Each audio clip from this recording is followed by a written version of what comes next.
is a presentation of Fox Sports. We are sports. We are Sun. Last night at the Trop, the Dodgers' slumbering bats awoke, blasting 3 home runs en route to a 10-5 victory. Tonight, Tampa Bay sends lefty Drew Smyly to the hill, with the Rays looking to close out the homestand on a winning note.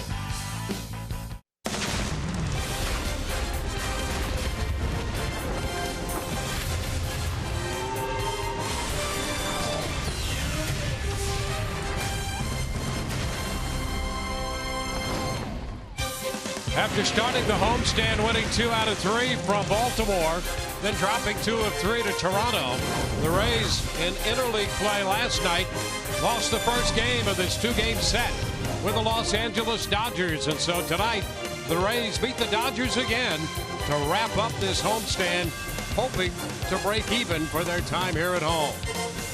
Hi again, everyone, and welcome to an evening of Rays baseball with Brian Anderson, Dwayne Stats. Great to have you aboard tonight before the Rays hit the road, and they're trying to break even here on this homestand. They'll send Drew Smyly to the hill, and when you look at the way he has pitched really all year, but zero in on the last 3 outings, it doesn't get much better. And nothing short of sensational for Drew Smyly over those 3 outings. First of all, he's pitching deep into games. He's averaging 7 innings a start in this span because he's been very efficient, just over 14 pitches per.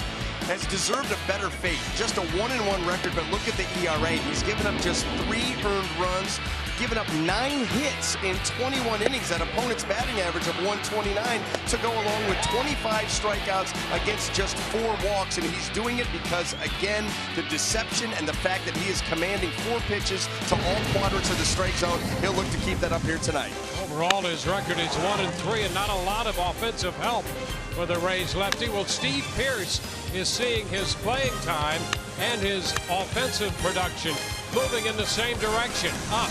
Todd Callis will talk about that when we come back.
Rays getting another start for the Rays tonight as the Dodgers are in town to wrap up this 2-game series. Rays will head out of town with an off day tomorrow.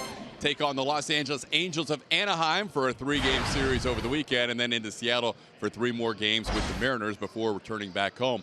For Steve Pearce, a home run yesterday, his first as a Ray at Tropicana Field since 2014. The Lakeland native now has 8 home runs in 86 at-bats here at the Trop. He enjoys hitting here at Tropicana Field. Recently, 6 for 15, a couple of home runs, 3 RBIs. Pearce continues to grind at bats and not getting a chance to play every day. Easier said than done. And we talked to his hitting coach, Derek Shelton, about Pearce at the plate lately.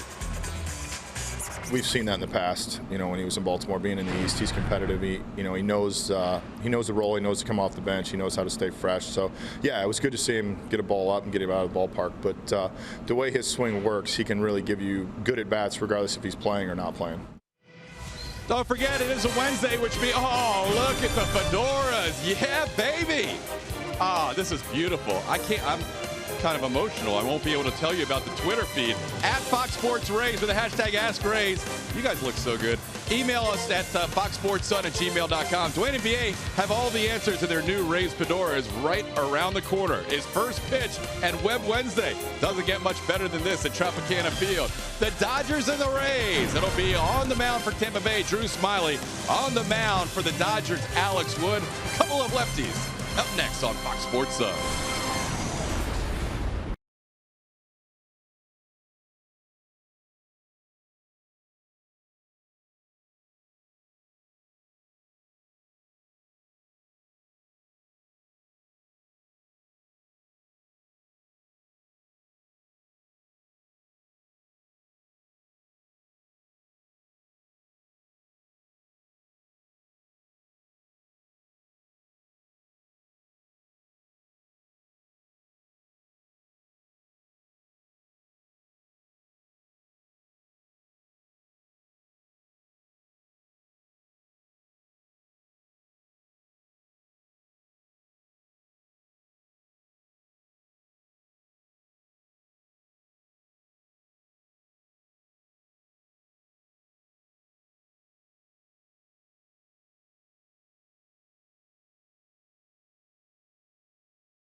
Welcome back to Tropicana Field. The 26-year-old left-hander Drew Smiley goes to the hill. He'll face the Los Angeles Dodgers tonight. Both these clubs had been struggling offensively. The Dodgers certainly broke out of that last night with 10 runs and 13 hits. And Drew Smiley will face this lineup presented by your Southern Ford dealers. Hernandez leads it off. Kike Hernandez in left. Puig, Gonzalez, then Justin Turner, the DH. Kendrick, Thompson. Yasmani Grandal is the catcher. Corey Seager's in there at shortstop. And at third base tonight, Charlie Culberson will hit ninth. Well, and for Drew Smyly, outside of the win column, not entirely his fault. The rest of the numbers, ridiculously good. I mean, how about 41 strikeouts and 34 2/3 to go along with just 6 walks? That opponent's average of 151. That is good enough for second in the American League. First pitch of this game is high. A ball and no strikes. If you love to watch a guy pitch, this is the game for you to watch. Drew Smyly is some kind of fun to watch him work his way through a lineup.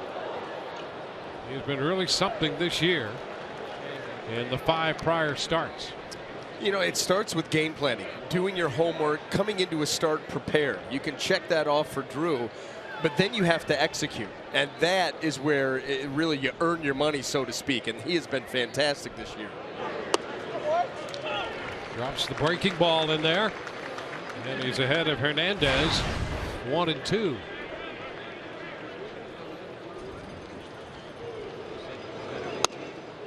Hernandez lays off the pitch up. Plenty high out of the zone. Puig on deck.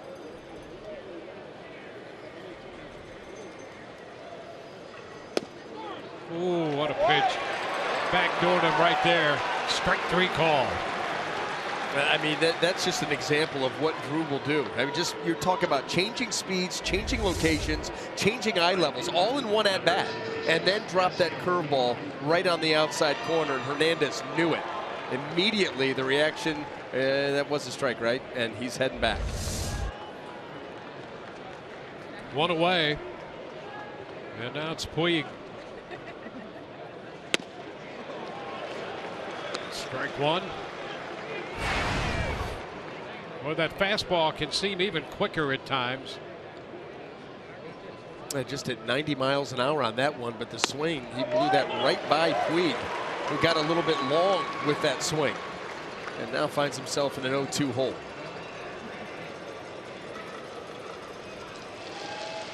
And he strikes him out on 3 pitches. Fastballs.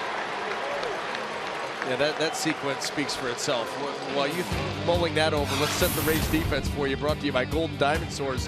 In the outfield, left to right, we have Jennings, Geyer, and Souza Jr. And across the infield, third to first, Longoria, Beckham, Forsythe, and Pierce with Kirk Casale behind the plate.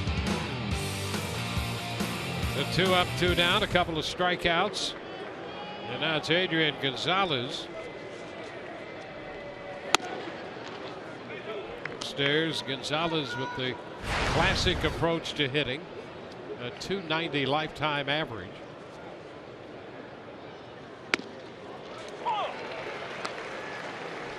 One, dropping a breaking pitch in there.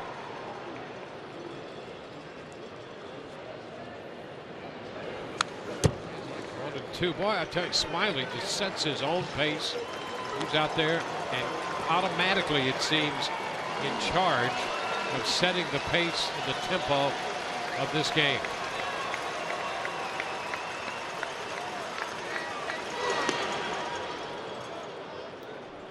Two now. You know, it goes back to that game planning. You know, he knows what he wants to do. He has a tremendous feel for pitching.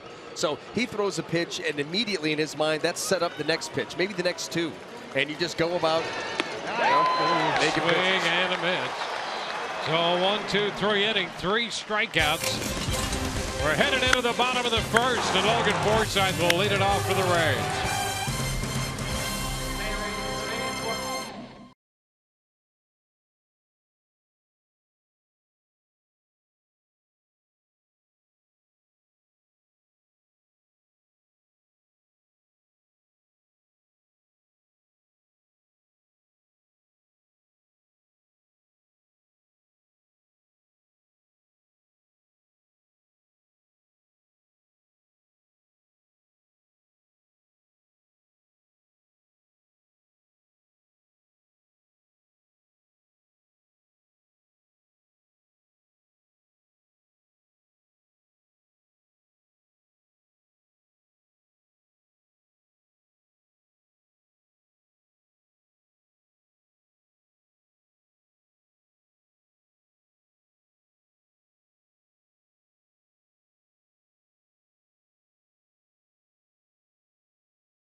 To the bottom of the first tonight at Tropicana Field.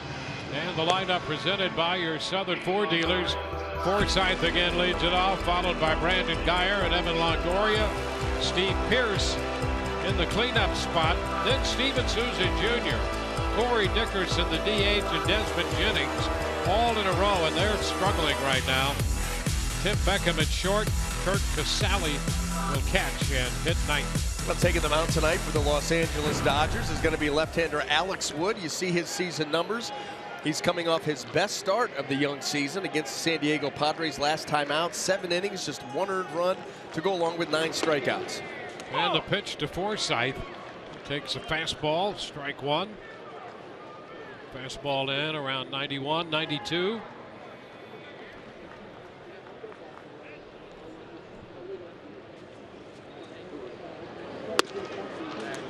And that's strike 2. He's got the first thing you notice is that delivery. A little funk in that delivery. He tries to create some leverage with that high front side, and that arm comes ripping out of that glove back. Quick arm action, back and then front. 2 balls, 2 strikes. Probably spend some time watching some video to get used to the quick body movements here of Alex Wood. There's a lot going on. Down around the feet of Forsythe. It's 2-2.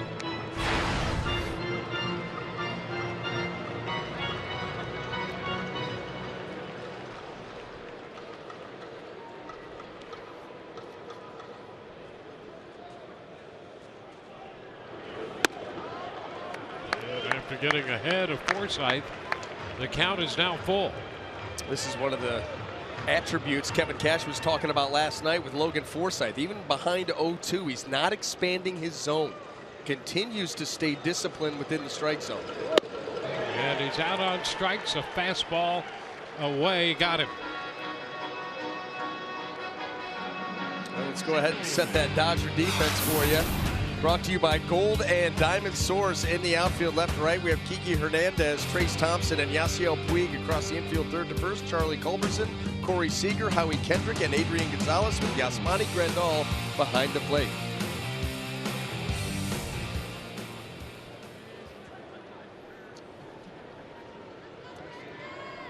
There's Brandon Geyer. Too high, 1-0.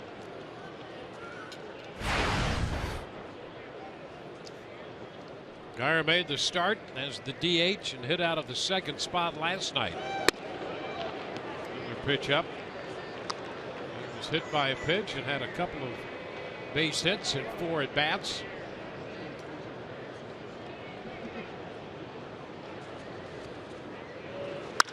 High shot deep into left. Hernandez back, and that baby's gone. Home run for Brandon Geyer to put the Rays out in front.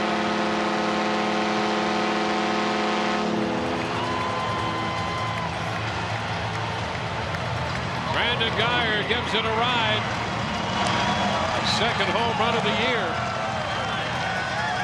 Brandon Geyer getting some increased playing time, more consistent playing time. A count in his favor, a fastball out over the plate. Boy, he jumped all over that baby.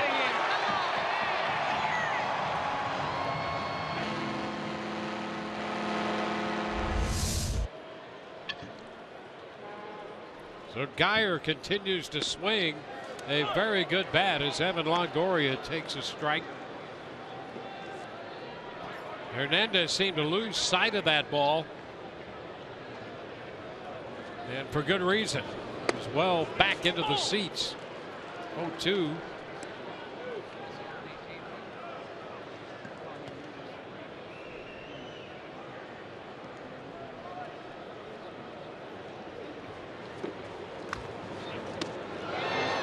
Longoria is out on 3 pitches. Yeah, that was a great sequence there by Wood. Fastball, slider for a strike, and then expand the zone. Slider for a ball.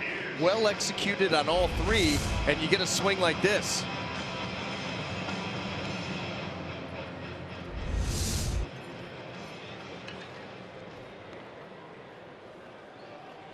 Well, now it's Steve Pearce who's playing first base again. He singled and homered in last night's game.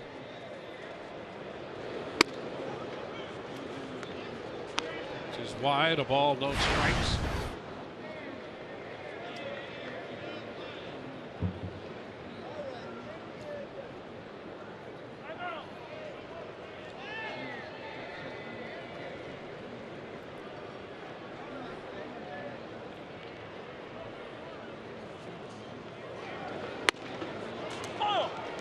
Ball for a strike. 1-1. Most of these Rays hitters seeing Wood for the first time.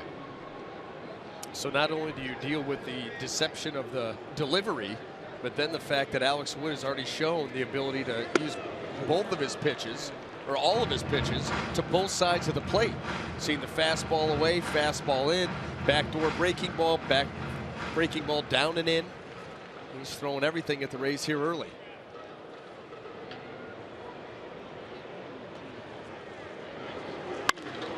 Hard hit, ground ball, skipping by Culbertson and down the left field line.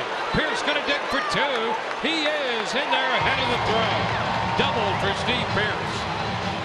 You know, and that looked like another bad hop down there at third base. We've seen a couple of those in the last few ball games here at Tropicana Field. Watch this ball come up on Culbertson right there. Boy, ate him up on that bad hop.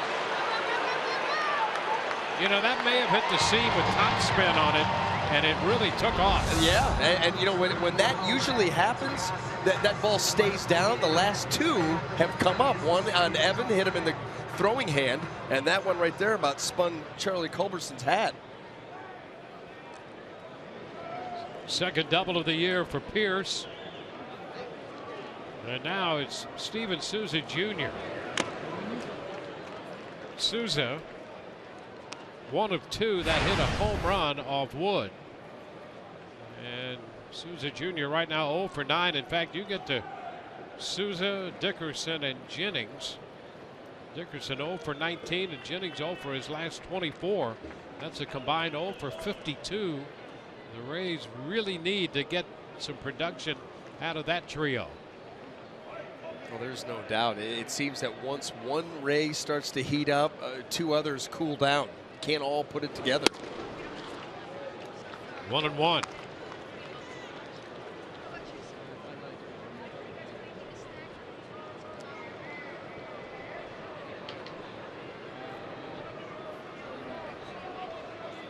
Pearce at second base.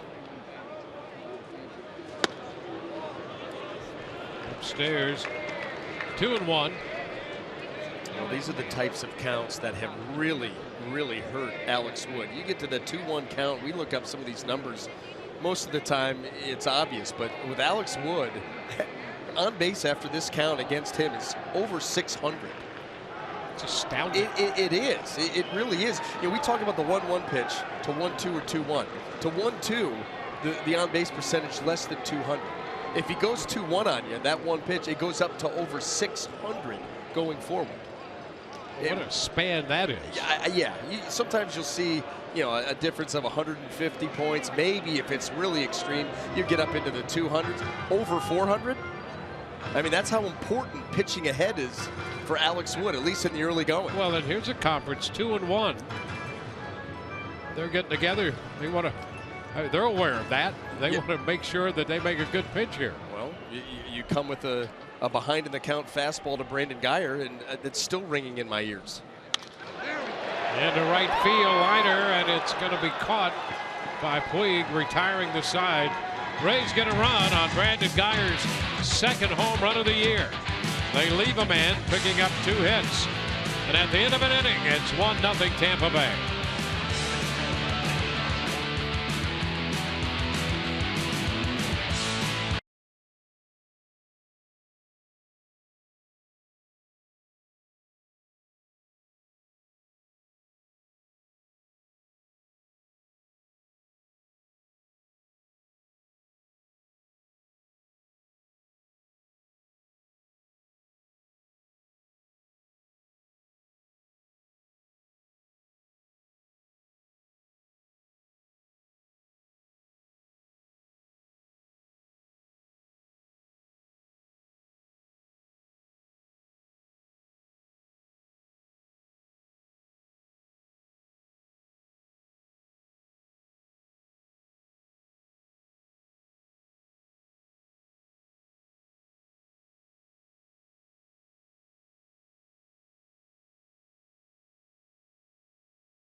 Wednesday showdown brought to you by your Tampa Bay area Mazda dealers.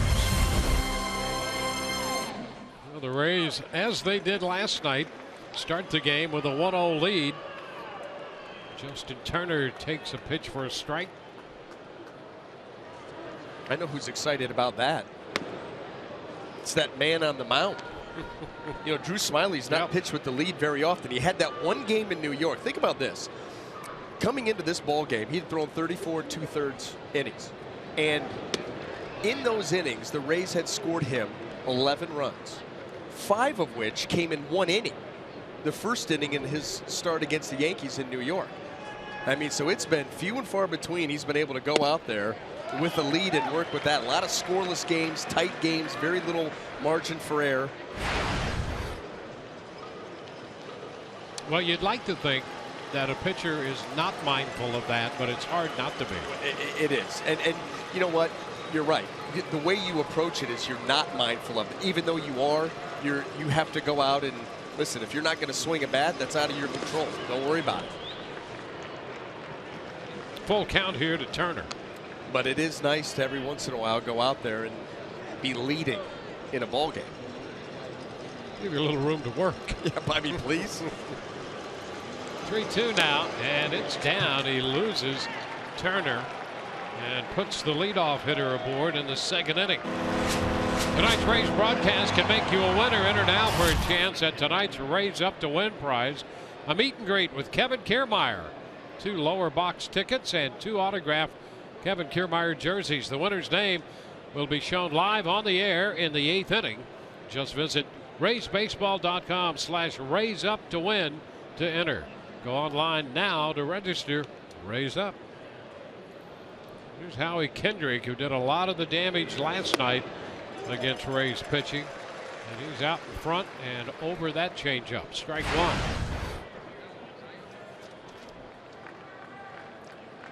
Kendrick 3 for 9 against Smyly in his career with a home run.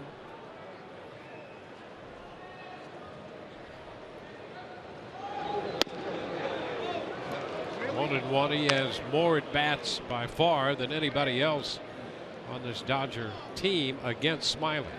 You know, it's funny when you look at the matchup numbers and you look at the matchup numbers specifically against Drew Smyly, unless they're recent, I don't put a lot of stock into him. This is a different pitcher. Yep. Different guy. Since he has come to the Rays, he absolutely is a different guy. Souza Jr. with a full head of steam, and he just can't get there in time. Hey, nice move there, though. You know, he covered a lot of ground, had to slide into the bullpen, and then that's truly a pop-up and sit-down slide. Well played, Mr. Souza Jr.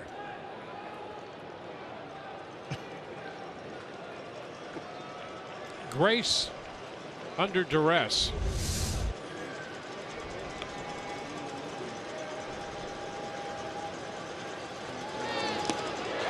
That takes care of Kendrick.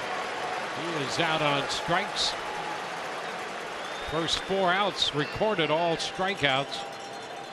Well, he started him off speed, got him out in front to strike him out. You know, he came in to tonight tied for 3rd in the American League with 41 strikeouts, now all the way up to 45, 4 outs in. And he does it without pure velocity. That's what's so impressive. Sequencing, deception. The pitch appears to be a strike. It's not a strike. At least not when it gets to the catcher.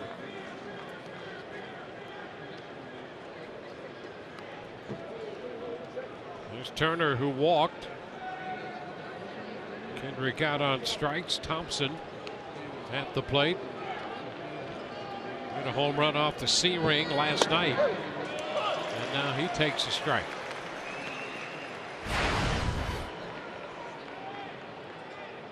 His brother had a big night last night. Both of them. The Thompson twins. Thompson brothers. If you're in that family, how do you keep up with each other? You got to one up. See, the Warriors played later last night, so he was able to see what Trace did and then one up him in his ball game. Smyly ahead of him, 0-2.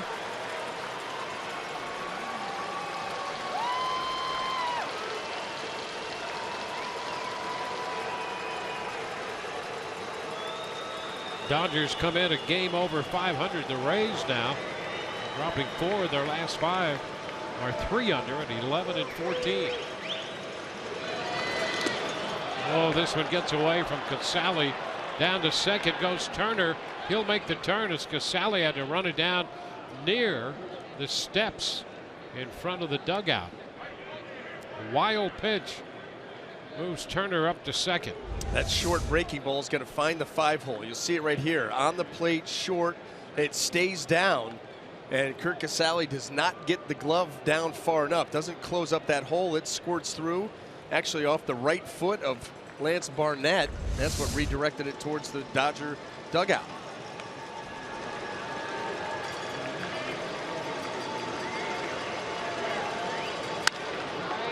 Popper back of first near the stands, and Pierce will run out of room.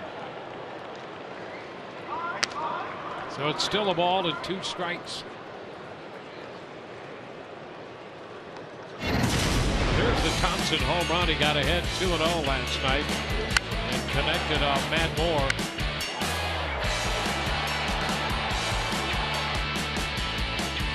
Off the C ring. We need to, still up there somewhere. This is where we need to send Chris Garcia up to retrieve that ball. He has a lot of experience up there. He's the only one in this booth that will go up there. Yeah, the rest are just outright refusing to do that.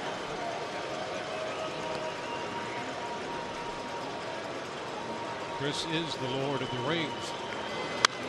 This one is fouled out of play. So it's still 1-2 on Trace Thompson. I've just been informed, Dwayne, that on the C ring in particular, there are no rails. Makes it even more harrowing. I mean, you'd have to be out of your gourd to be screwing around on the C ring. Yes. So it is down 2-2. Yeah, the more you talk about it, get those queasy feelings just staring up there. I watched a video of a new roller coaster that's opening this year at Cedar Point up in Sandusky, the roller coaster capital of the world, and it made me queasy. Watching the video of it, it's how pathetically weak I am. Hey, there's a cut in the miss. Thompson out in front of the off speed. So the change. 5 consecutive outs here, 5 consecutive strikeouts around the walk. The Toyota keys to success, and you can look where Smiley is coming in. The opposition hitting just 151 off him.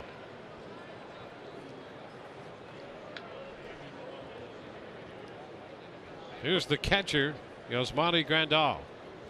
He's in the top 10 of so many important categories pitching wise.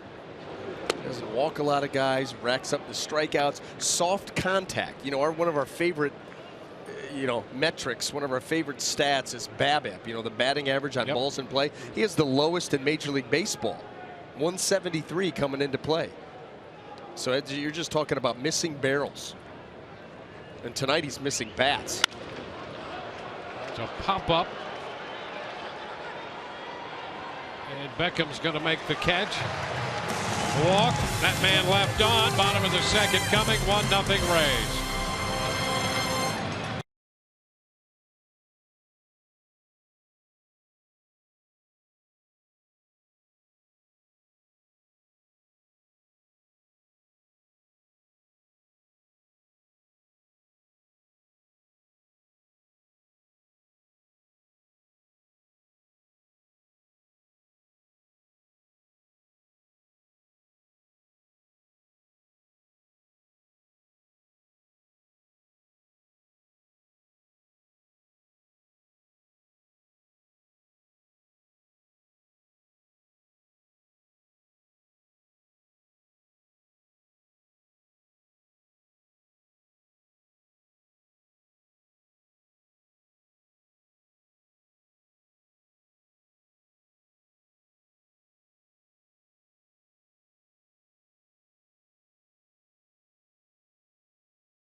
Half of the second. Greater coverage of baseball brought to you by T-Mobile.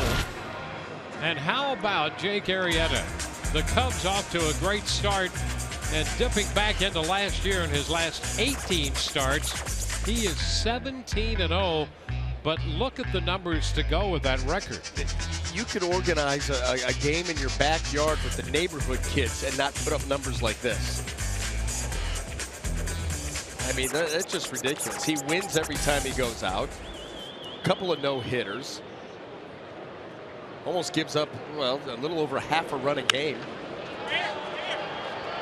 Corey Dickerson, after the first pitch, fouls out Culberson over there from third.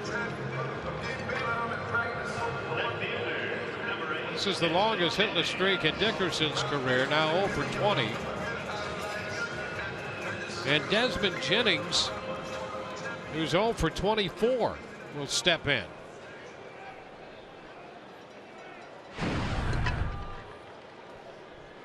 One gone in the second.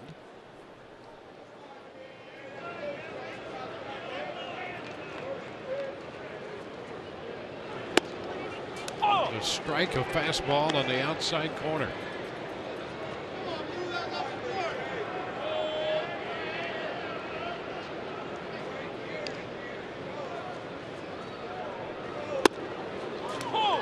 He's been quickly behind in the count against Alex Wood.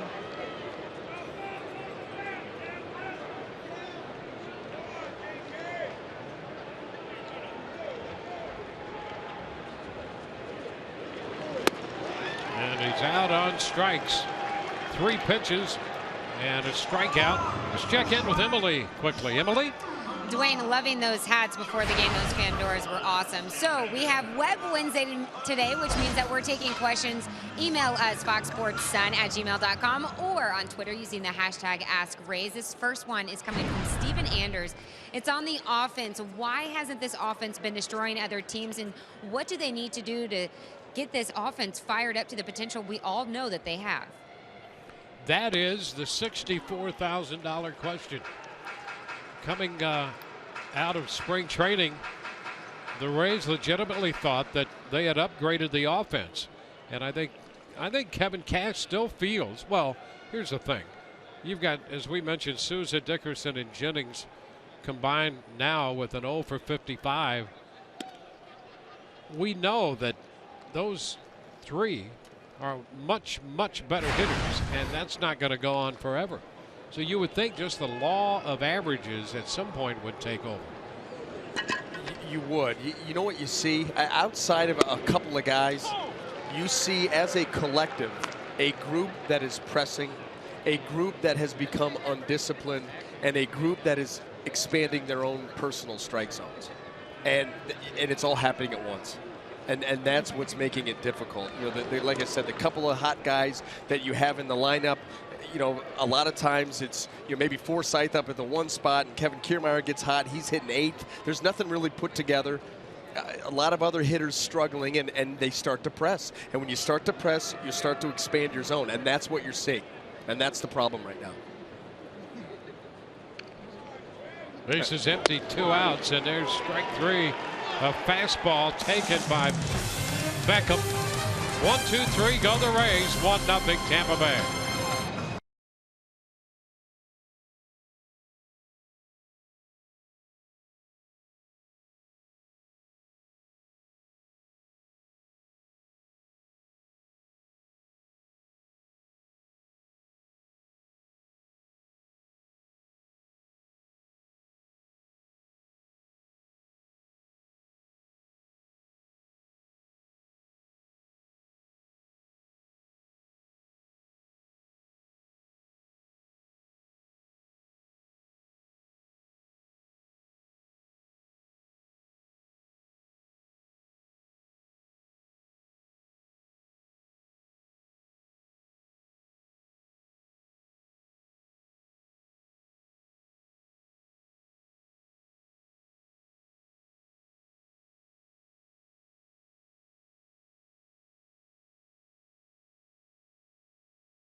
Sports Sun is brought to you by Jeep.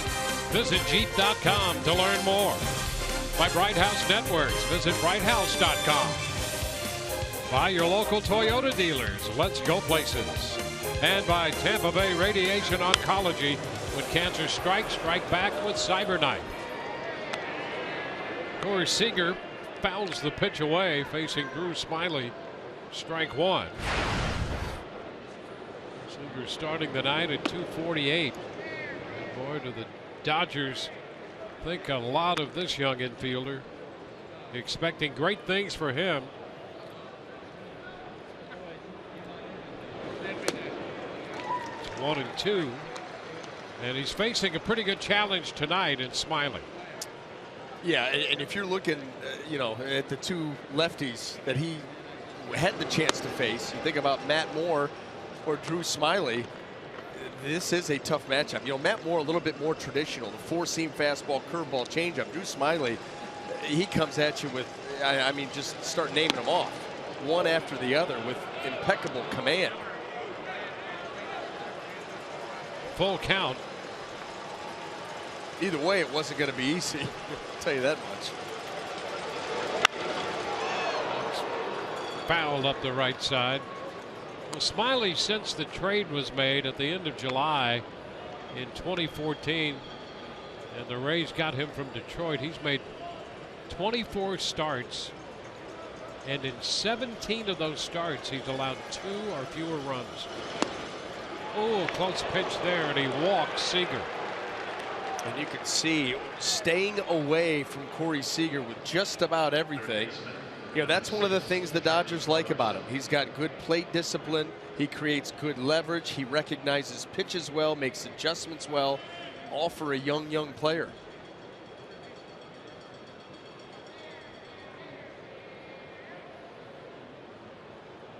Charlie Culberson at third base tonight. He started last night at short. Got a couple of at-bats and then was lifted for the pinch hitter Seager. He lays off a fastball down.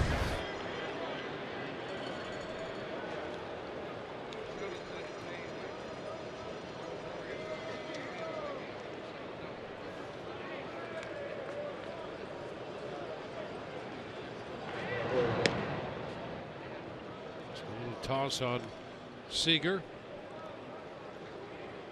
Culberson has spent some time in the big leagues, in the National League with the Giants and the Rockies, originally with the Giants in 2012.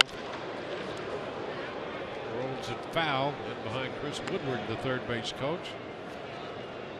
Coaches on the lines, Woodward, the former infielder, down at third, and George Lombard, the coach over at first base. He spent a short time with the Devil Rays here. 2003. A handful of games. Fly ball lifted into center field. Geyer will go back, position to make the catch.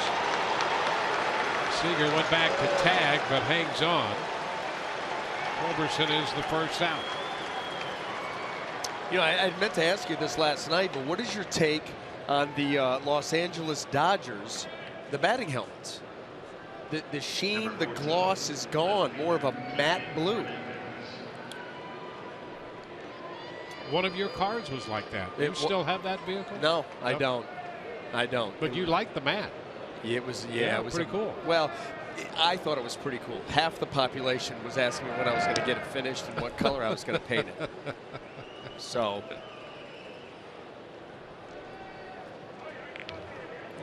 this is kind of a throwback. There was a time when hitters did not use any protective headgear at all. And I think it was Branch Rickey and the Pirates who sort of engineered the idea of coming up with a batting helmet.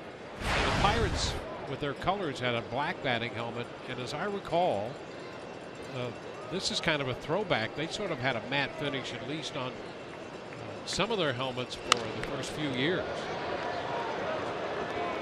Hernandez down 0-2. Well, everything in Southern California and Los Angeles glitters. accept the Dodger batting helmets. Bucking the trend. Yep. Sometimes it's not so cool if everything glitters. You need to have some anti.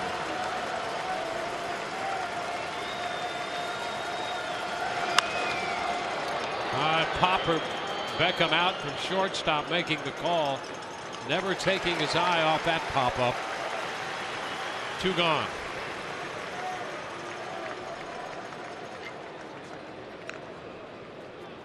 Runner still at first. Seager after the leadoff walk. Number 66, right fielder, Yasiel Puig.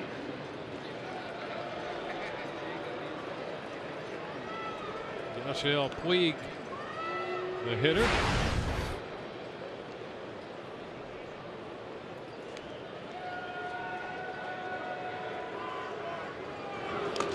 Puig takes the first pitch low. He made short work of Yasiel Puig in the first at bat, just attacking him with fastballs. Boom, boom, boom. See you later.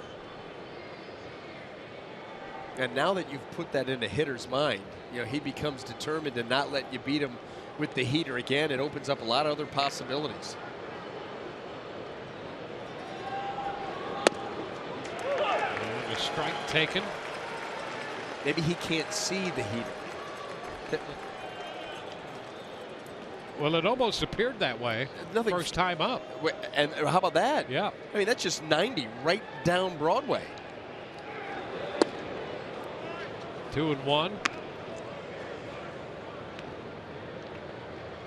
You know, Drew Smyly does create deception. Tall, lanky, throws from an arm angle that you don't see very often, straight over the top.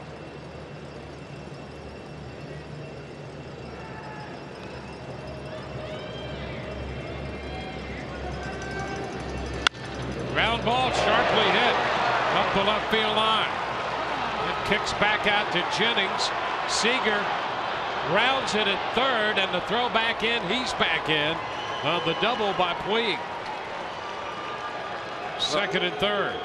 I think that's what we were all waiting for. Was Woodward going to send Corey Seager? 2 outs. This ball gets ripped right by Evan, who just cannot get down into it. Obviously, with 2 outs, Seager is running on contact. Reed, and you see he's still a few steps away as Jennings releases that ball. And so you hold him up and hope that Gonzalez can come through. It appeared from the Dodger perspective to be a good call by Woodward because Beckham was out there receiving the ball in plenty of time to make a good throw to the plate.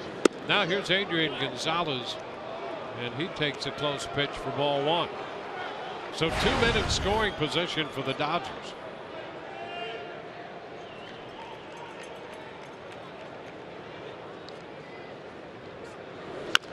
Little tapper. Smyly with a pickup and fires down to first. The stretch by Pierce up and away to retire Gonzalez. Smyly threw 5 strikeouts and has a 1-0 lead going into the bottom of the third.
In the bottom of the third for the Rays, and the subject of our Toyota Inside Look, 62.5% of his hits have gone for extra bases, and his home run rate is second only to Chris Davis.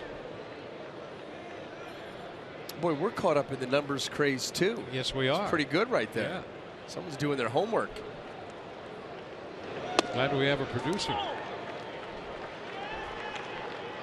He did my homework last night. Paid him off. Way to go. A little meal money. Yeah. 2 strikes the count on Kurt Casale. And he's out on strikes on 3 pitches. So Alex Wood off speed gets Casale, and that's his 3rd consecutive strikeout. Very similar. You know, Desmond Jennings, he got him with a changeup, throwing a very good one here in the early going. The fastball, you know what makes that pitch so effective is he's been able to establish the fastball to both sides of the plate. And then all of a sudden, in having to respect that, ooh, here comes that changeup, good arm action, good location, enough speed taken off of it, swings and misses. And the first pitch strike to Logan Forsythe.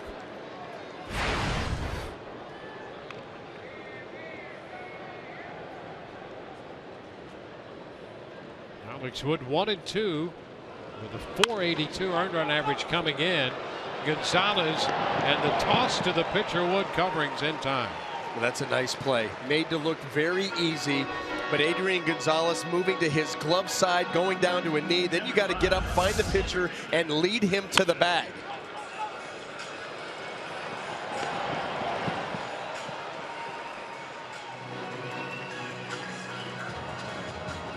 And Wood had a little time to find the bag, but that could be a treacherous part of that play as well. We've seen it a number of times this season. You know, pitchers over there missing the bag, overstepping the bag. There's Brandon Guyer.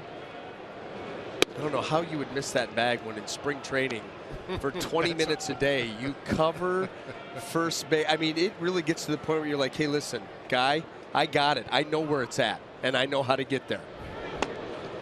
Then the season starts. It's a real game. Where is it? You can't find him stomping all over it. Yeah.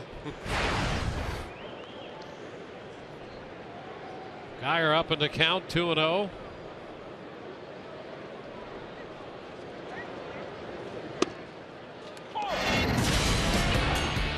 Pitch out of here in the first inning.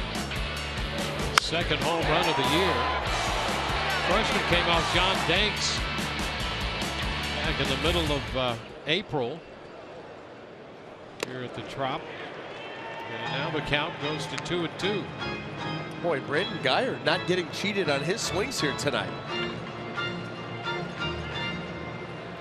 Well, he's battled to find playing time and trying to make the most of it. Longoria is on deck.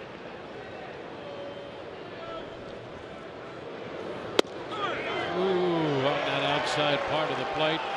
Just barely caught the edge. Onto the fourth, 1-0 Rays.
A 1-0 ball game. Rays up, moving into the 4th. Follow Rays baseball live with the MLB.com at Bat app.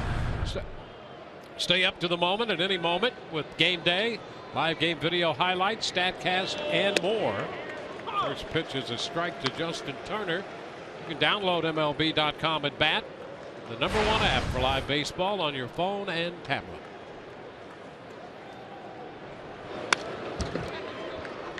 Two. Turner, then Kendrick, followed by Thompson.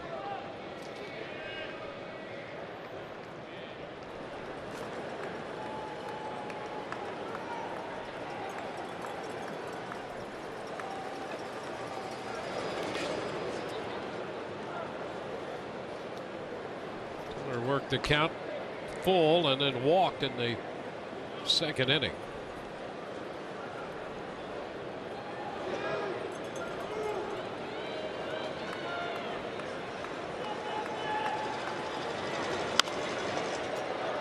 Fouls the pitch, crowding him a bit.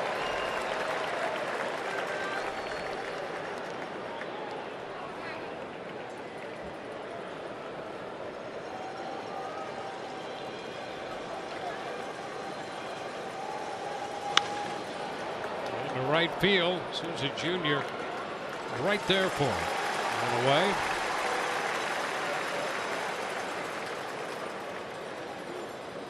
Well, it was the strikeout early on for Drew Smyly, keeping this Dodger offense off balance. But I'll tell you what, since then it's been weak contact. Tonight's Buick GMC big matchup. Kendrick takes the first pitch for a strike. Did a lot of damage last night with 4 hits. Scored 2 runs and drove in 2. Those were his first 2 runs batted in of the season. Amazing, isn't it? Yeah. Found that out today and was shocked. Because when he was with the Angels, we discussed it last night. You see there, 51 career games. He's hitting .361 off Rays pitching. And there's a base hit. Fastball right back into center. What is it about these Rays unis? It's not even the pitchers, because he's seen the whole gamut. Isn't it amazing? That's like the question we had earlier about the Rays offense. Well, what's it going to take to get the offense going? Great question. What's it going to take to get Howie Kendrick out? And why is he so good against the Rays, regardless of who's pitching for the Rays through the years? Great questions. I don't know what the answers would be. That's where we need to sick Todd on it. What's the secret to success against the Rays? Because it doesn't make any sense. You know, if it's a certain group, which would still be weird because you're talking about a lot of different pitchers and different styles, but this is over a span of time with some turnover. It just doesn't matter who they throw out there in the Rays uni. He has the numbers speak for themselves. 51 games in and you're over 360. And a toss over there.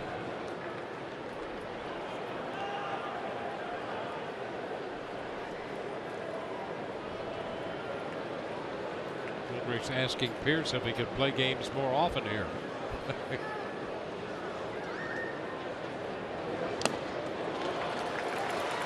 0-2.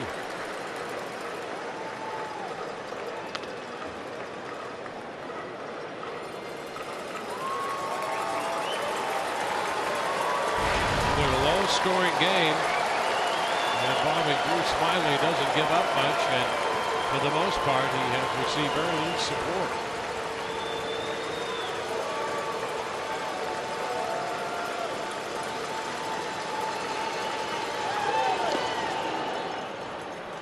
It's a ball and 2 strikes.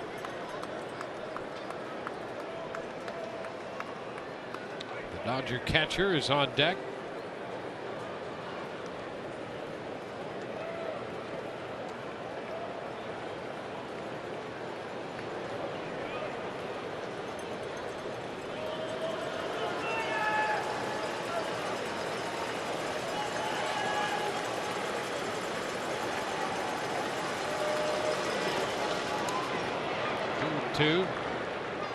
Thompson came into the game tonight, hitting .278.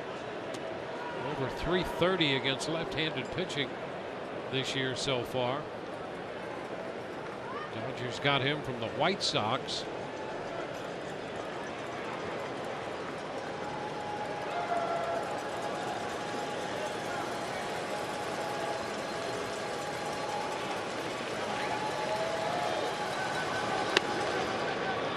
Count is full.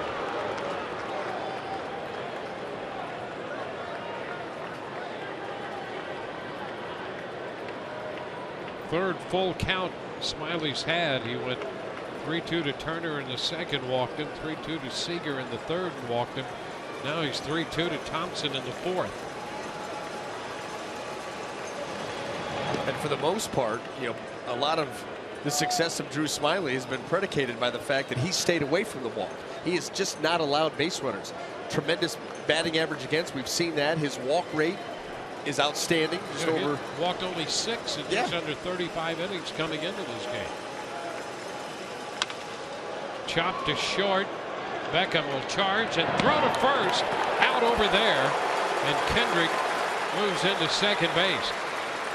You could almost think along with Beckham there when that ball was hit, hoping he might have a chance to get a force play, and then forgot about that and had to make that hurried throw. Well, that's it. I mean, it's all timing. You understand that Thompson is moving up the line, quick, and you've got to wait for that ball to come down, and then the transfer has got to be bang, bang, and the throw's got to be accurate if you're going to have a chance, and made a nice play.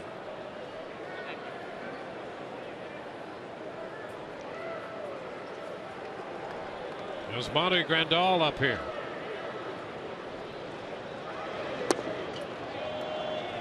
Takes the pitch down.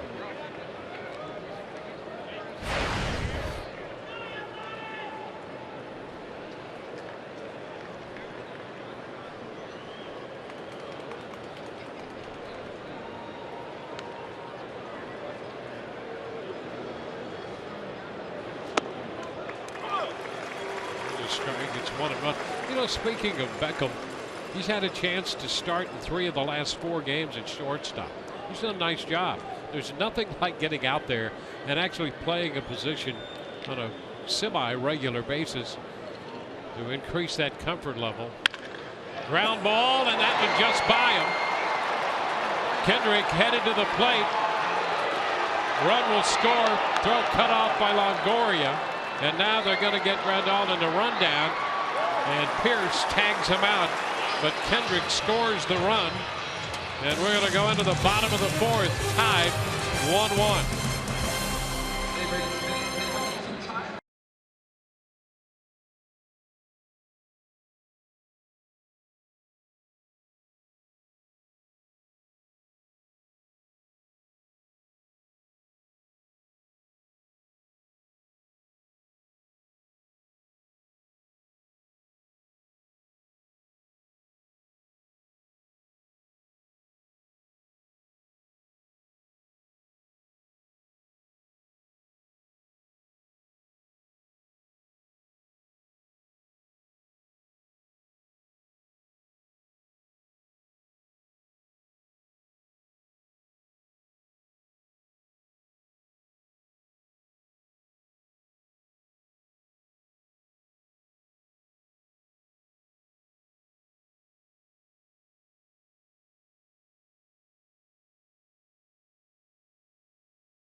Exclusively for Rays season ticket holders, blends hospitality and comfort, offering local craft beers and themed signature food items. Tropicana Field's newest destination area, exclusively for Rays Season ticket holders is the Republic Bank draft room. Call 888-FAN-RAISE for information.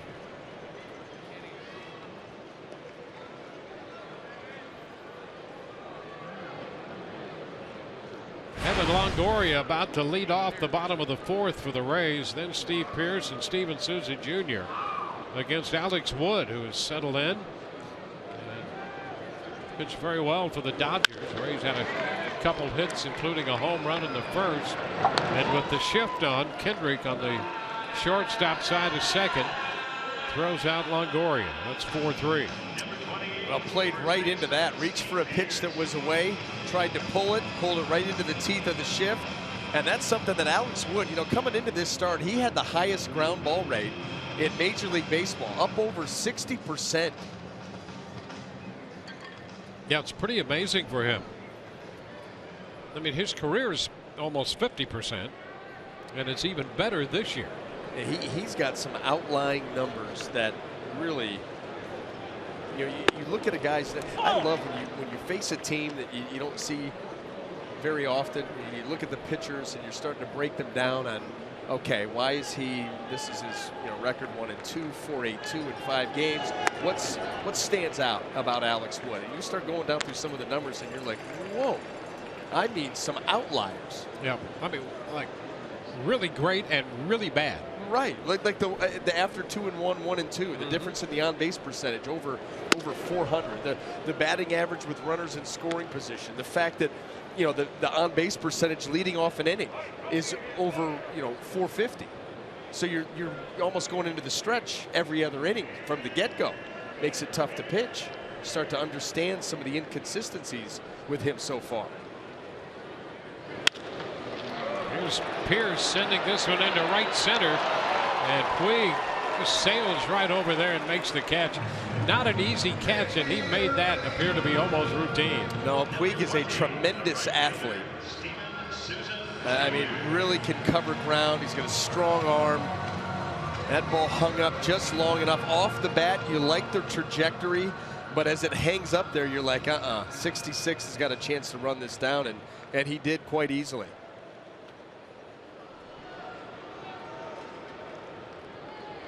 Boy, for the Dodgers, it's just about keeping him focused on playing winning baseball. Can freelance with the best of them. Edgewalker. He is that indeed.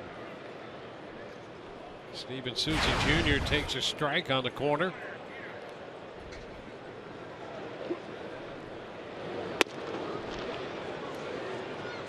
One and one.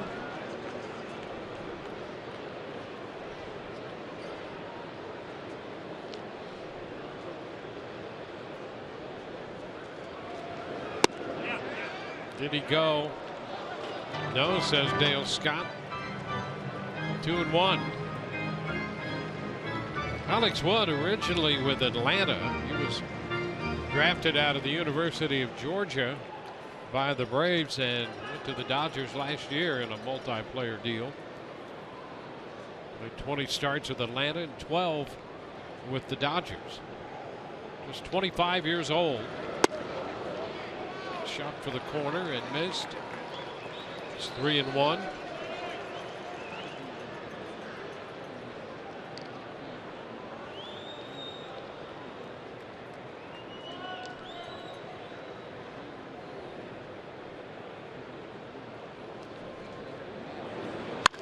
There's a long one deep to left, and that baby's gone. Steven Souza Jr. gives the Rays a 2-1 lead.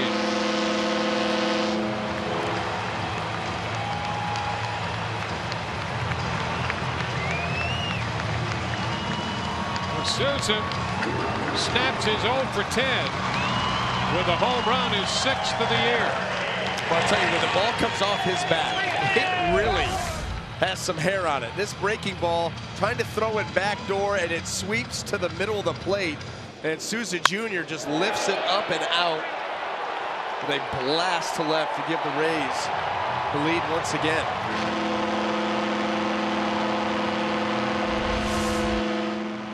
Well, there's the first of the trio to snap that hitless streak. Now facing the lefty, here is Corey Dickerson. A couple of home runs by the Rays tonight. Geyer and Souza Jr. and they have a 2-1 lead.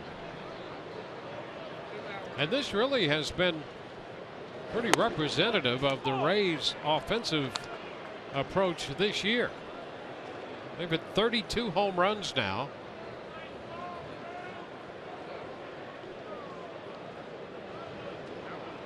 Both runs off home runs tonight. And more than half the runs they've scored have come off of the home run. There's a shot up the right field line, but foul. Well, Dickerson, wouldn't that have been something?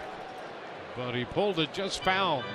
It would have been 33 home runs, and it would have been a little bit more of a percentage of the runs off the home run. Unbelievable. Math is fun. It is fun. Well, especially if you're tabulating home runs for the home team. Well, that is true.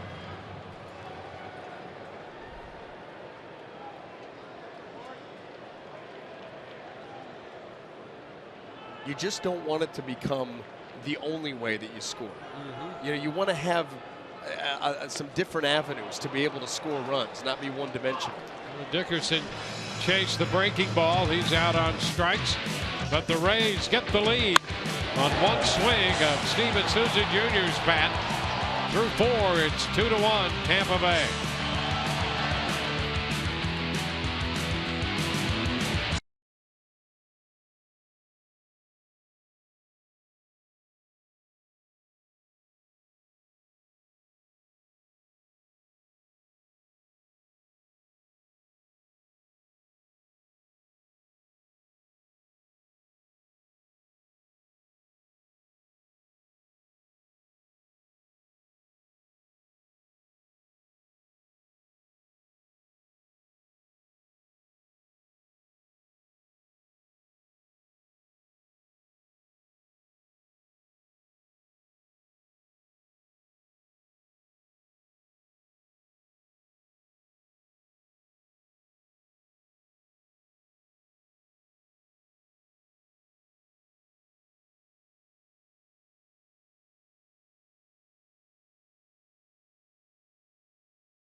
They're giving the Rays a 1-run lead again with his 6th home run of the season.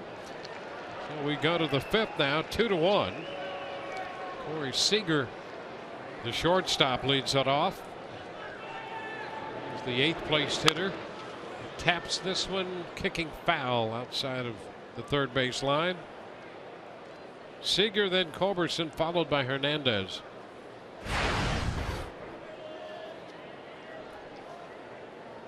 Seager, only 22 years old. A sprained left knee this spring.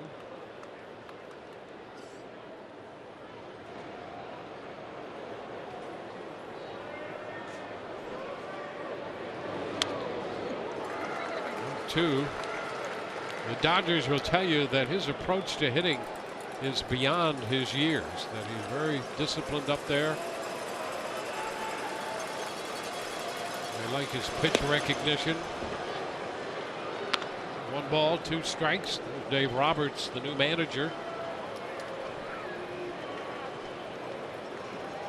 Roberts had been a bench coach with San Diego. You know, interesting on Roberts as a bench coach over there with the Padres. His major league managerial experience, 1 game. the last game of the year when Bud Black left. Ooh, close pitch right there, and the count is full. And that was it. He managed the last game on the departure of Bud Black, now managing the Dodgers. Obviously was impressive in that final game. Yeah, I think they lost the Padres 9-1, something like that. But he made it, well, okay. Maybe not so impressive, but it worked out for him. And Seager is out on strikes to open the 5th inning. For the second time. That previous pitch, that fastball, was buried in the zone there by Drew Smyly, and instead comes back and gets him swinging. Well, he kept the team up in that final game. Kept the spirits up. Competed till the end. Yeah. Just, they were outmanned. They were outmanned. So it's a new approach for the Dodgers, and Dave Roberts in there to help lead that approach. Culberson takes a strike.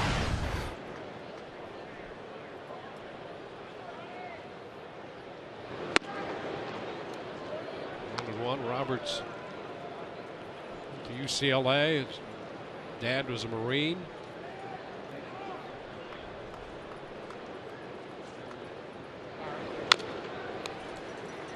A ball, 2 strikes.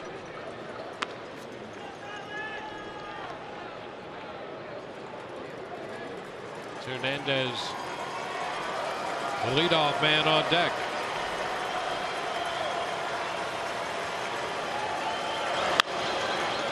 Roller, Beckham with the pickup. They throw to first. 2 up and 2 down.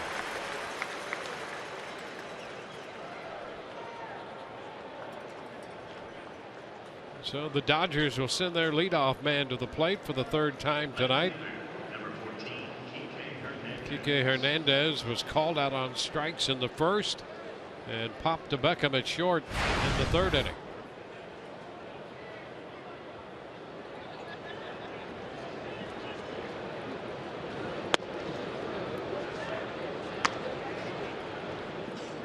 Ball, no strikes.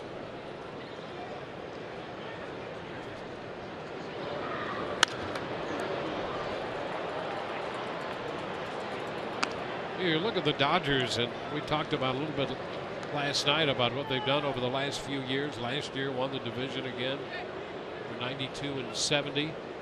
But with the roster they've had a difficult time keeping regular players on the field day after day. They had a lot of injuries to deal with. And they were next to last year when it came to base running in the major leagues, 29th out of 30. It's hard to believe. Back to the mound. Smyly with a toss to first. Look out. Pierce takes care of that. 1, 2, 3, go the Dodgers.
As we head to the bottom half of the 5th inning, a special May the 4th be with you steal of the day here at Tropicana Field. Tonight only, this Chris Archer Stormtrooper can be yours as part of a $12 ticket package, lower level corner seat.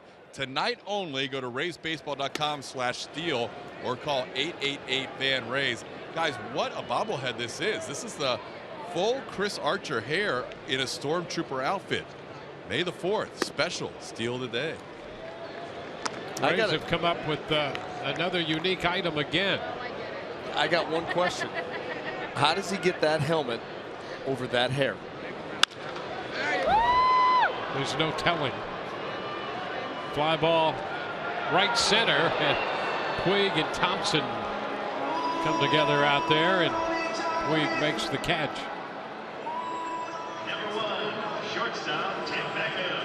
The helmet, the Stormtrooper helmet, looks like it would be a little small. A little bit. For the it is impressive. Hey, listen, anything Star Wars? Yeah. Yeah.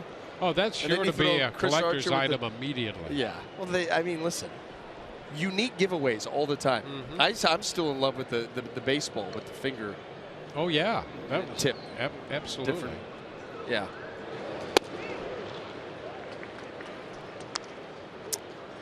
Strike the count on Beckham. If that would have come out when I was a kid, yep, I maybe could have had a breaking ball.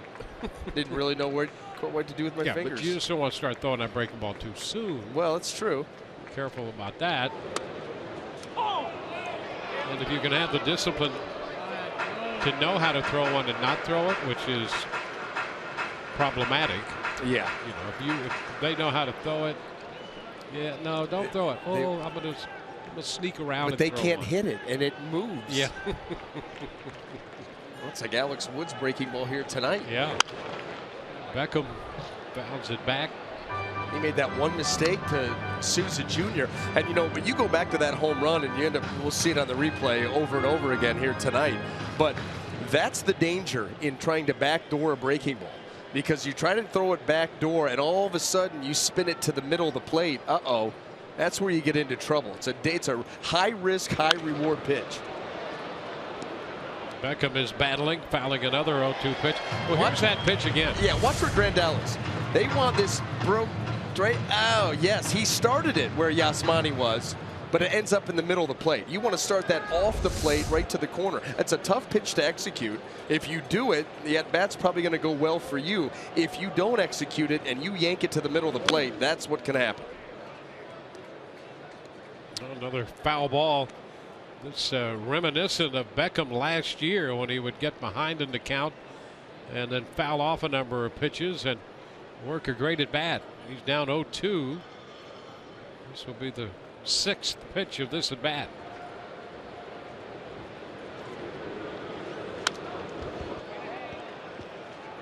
Well, you know what he's doing is he's cutting down on his swing. He's fouling off the tough pitches and hoping that Wood makes a mistake to him. So often we see guys nowadays, and it doesn't matter where you are in the lineup, what type of hitter you are, the 0-2 swing looks the same as the 2-0 swing. That's not always a good thing. Fouls it again. Well, this is something that we haven't seen a lot of, not only from the Rays, but around the game. Right. Yeah, I mean, it is. We think about that at bat from Ezekiel Carrera in that Toronto series. 0-2 pitch out over the heart of the plate. Swung at it like it was 3-1, and he was trying to hit it 600 feet. So that's a ball. Down and in. It skipped away. 1-2. That's called working an at bat. Here he is. Down 0-2, now 1-2. 8 pitches in.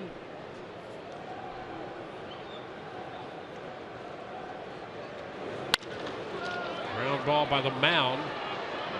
Kendrick with the pickup. So a 9-pitch at bat.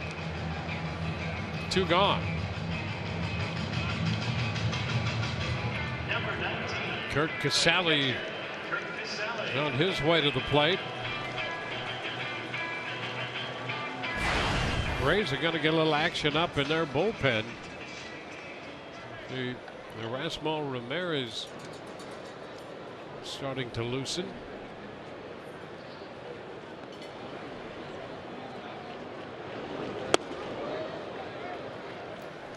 Strike one on Casale.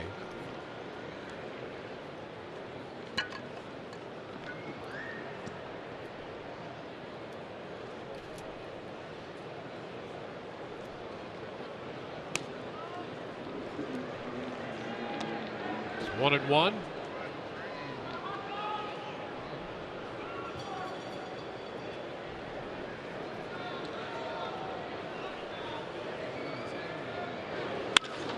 Line drive, there's a base hit.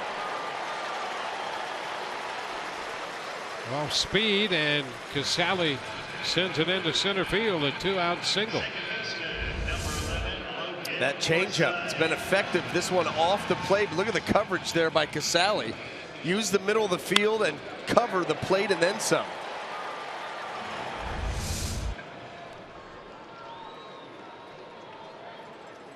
Well, Logan Forsythe now to get his third look at Wood. He has struck out and grounded out.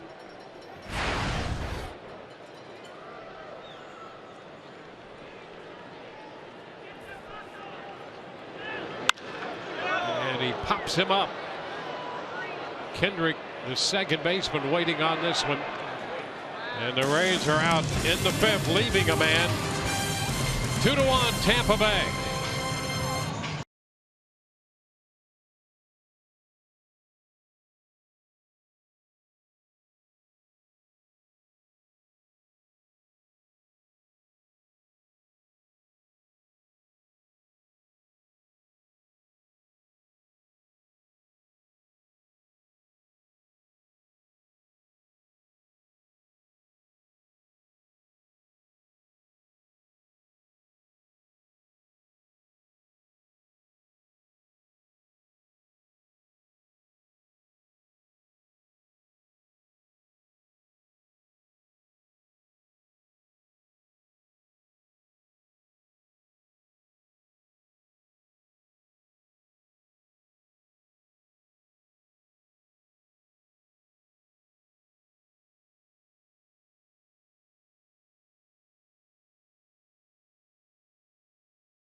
Second game of this two-game set. Brandon Guyer opened the scoring with his second home run of the year. Hit a 2-0 pitch.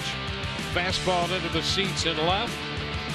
Smiley gave up a run. Howie Kendrick scoring on the base hit to left by Yasmani Grandal. And the Rays re-grabbed the lead in the bottom of the fourth on a 2-out home run by Steven Souza Jr. hitting a 3-1 breaking ball into the seats and left. We move into the sixth with the Rays leading 2-1. Drew Smiley against Alex Wood. Puig, Gonzalez, and Turner due up for LA. Puig looks at a strike. He has one of the 3 hits allowed by the Rays lefty tonight. Puig doubled up the left field line in the third.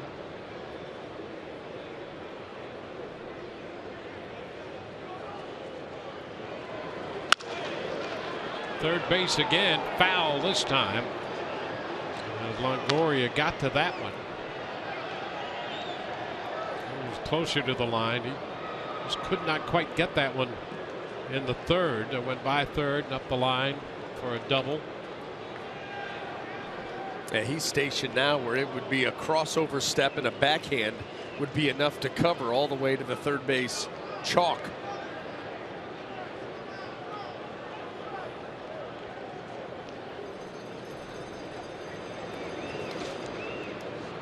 Ball, 2 strikes.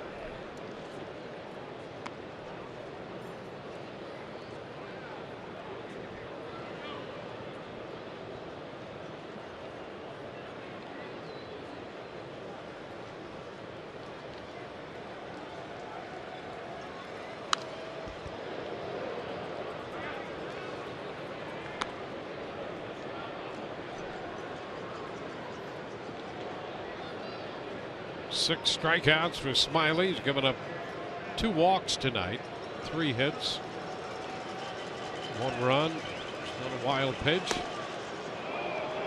And that one is a bit low.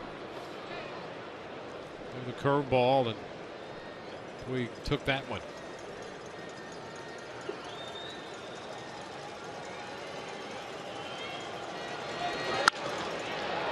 Lines it into center. 2 hops out there to Geyer. Puig is on for the 2nd time.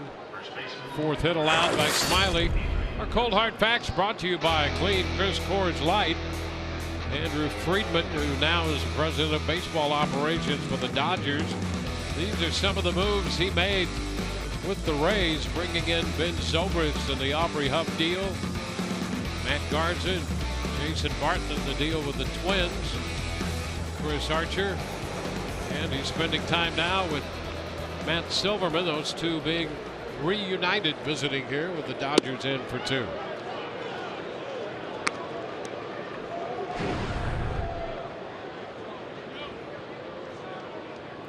Checking the monitors and say, don't say anything because there could be lip readers. That's why I'm staying quiet. No. That's a strike. Well, just think about the challenges that both of those men face. You know, Andrew Friedman for being here for so long, then going out to Los Angeles, completely different dynamic in the market. Matt Silverman jumping up, and he all of a sudden takes over a ball club and has to remake it in certain ways. All the while, expectations to be very competitive, to play in October. Yeah, it's interesting. You know, the dynamics of those markets and the challenges, trying to do the same thing, trying to win. Yeah. And the challenge is to do that, but to get there, 2 vastly different approaches. The Dodgers are just spending more money than they can print. And the Rays, value is a key here, trying to be very prudent with every move they make.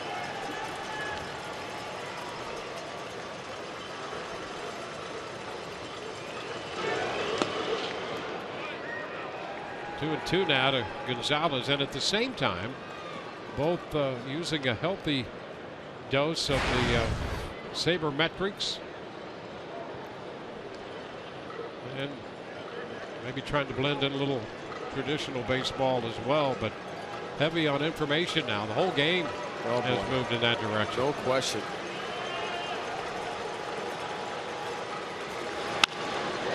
Fly ball, got some hang time. Geyer on the run. He could not grab it. Puig's going to go to 3rd. It'll be 1st and 3rd. The throw to 3rd not in time. Close out there, but Geyer just couldn't get there. And Gonzalez is aboard. And the Dodgers quickly have a major threat. Well, here it is. This ball just kind of floats out there into right center. Here comes Brandon Geyer. The slide, that ball eludes the edge of the glove. Got a beat on it, and then it just comes up a little bit short. Yasiel Puig had come out all the way to 2nd base. He's got to read this thing. Sees it down, and then very aggressive with the turn and get to 3rd. And that's going to be it for Smiley. He leaves with 2 men on and nobody out.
MLB on FS1 is back with 2 monster games featuring some of baseball's best players. It all starts as the Rangers take on the Tigers in a game you can only see on FS1. Then the Nationals head to Wrigley to take on the Cubs. The action begins at 12:30 p.m. Eastern on FS1 or watch it live on Fox Sports Go. Erasmo Ramirez will replace Smiley here in the 6th inning. 5 innings plus for Smiley. He's in the low 90s in pitch count. And Justin Turner fouls it back. Strike 1. Well, Mr. Do-Everything for the Tampa Bay Rays, at least as far as the pitching staff goes. Erasmo Ramirez had a start, very effective in that, got a win in that start, 4 altogether, ERA of 1.23. That's a strike. Ramirez quickly gets the jump on Turner 0-2. And that's a good thing. We mentioned last night Turner joined this Dodger team essentially as a utility guy, but it just forced his way into the lineup since he's been here. And one of the reasons is that he's hit over 360 with men in scoring position since joining the Dodgers. Oh, look out. This one gets away, skips to the backstop. Puig scores. And this game is tied again. Well, you see right here the changeup, and it was just yanked so far that Curt Casali could just do nothing about it. Really nowhere near the zone, nothing to be done there, and it gets away and the Dodgers tie it. Boy, unfortunate, especially 0-2. So a wild pitch. It also moves Gonzalez into second base. Ground ball to third. Longoria is going to make this play. Turner's out. Gonzalez remains at second. Second baseman, number 47, Howie Kendrick. 2-2 ball game now. Puig scores on the wild pitch.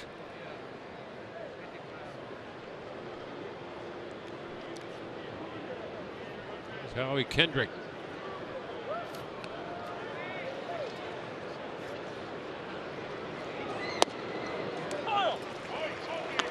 That's a strike.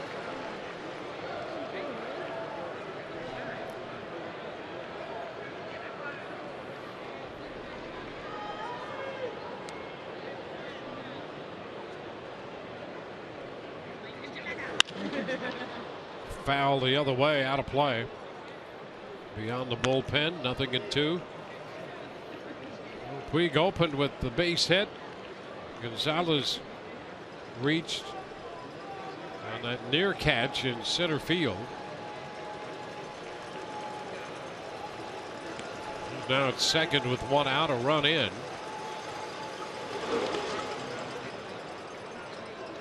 Ball, 2 strikes. Having a little trouble with that changeup. That was another one yanked right into the ground and wide of the plate. That's a pitch that has been very, very good for Erasmo Ramirez.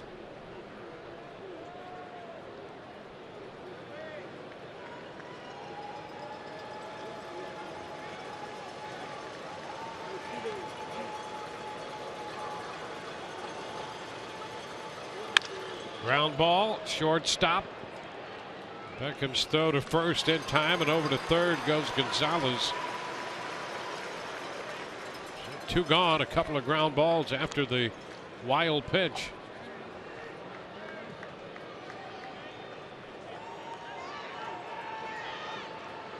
So Smiley out of the game. 5 innings plus, charged with 2 runs, still responsible for Gonzalez, who's the runner at third. 93 pitches for Smiley tonight. And Chase Utley is the pinch hitter, presented by Pinch-A-Penny. Utley on to hit for Thompson against Erasmo Ramirez. Down and in.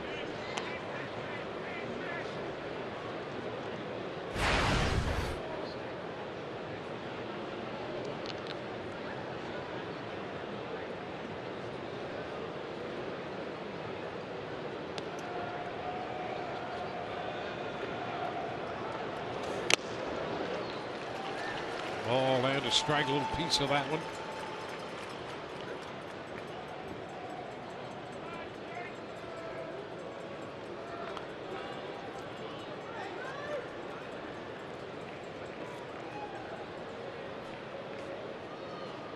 Gonzalez the runner.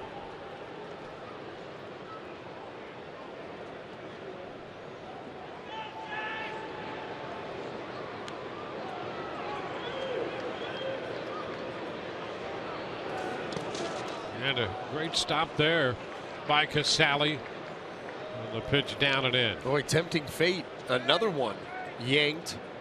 And Casale having to make another play. Runner on third this time.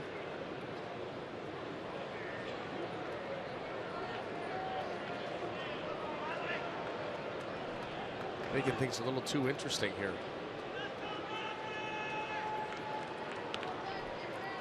The veteran infielder Utley pinch hitting. Covered up again by Casale.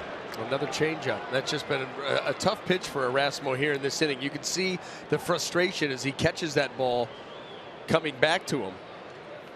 Normally a go-to pitch, and today just having trouble getting that ball really anywhere near the strike zone.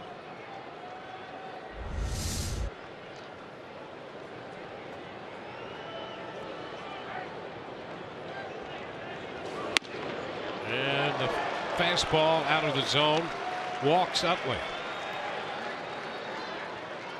Down to first he goes. Catcher number 9, Yasmani Grandal will be the hitter. He drove in the first run of the game for the Dodgers in the 4th inning.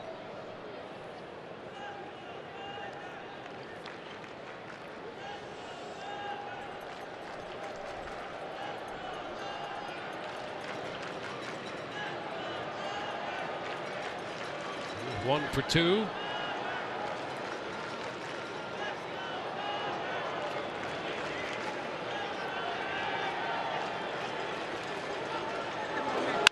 Ground ball left side.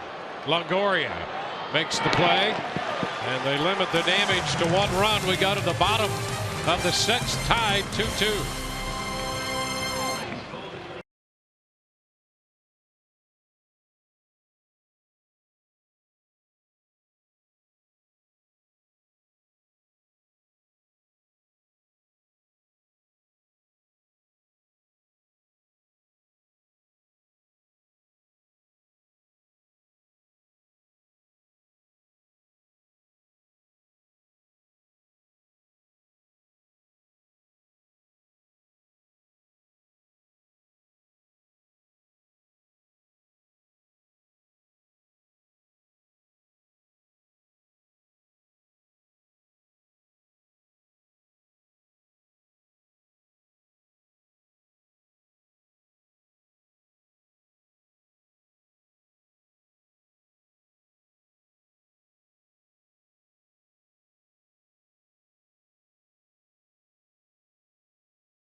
Tonight's Geico great moment. On May 3rd, 2009, Carl Crawford, then in a Rays uniform, stole 6 bases versus the Red Sox, tying a Major League Baseball record. Carl now wearing the Dodger blue. And there's the former Ray, drafted as a Devil Ray, transcended that into the Ray era, now with the Dodgers after a stop in Boston. Brandon Guyer fouls a pitch away, and the bottom of the 6th inning is underway. Well, among active stolen base leaders, Ichiro Suzuki topping the list, and Carl Crawford second on the list.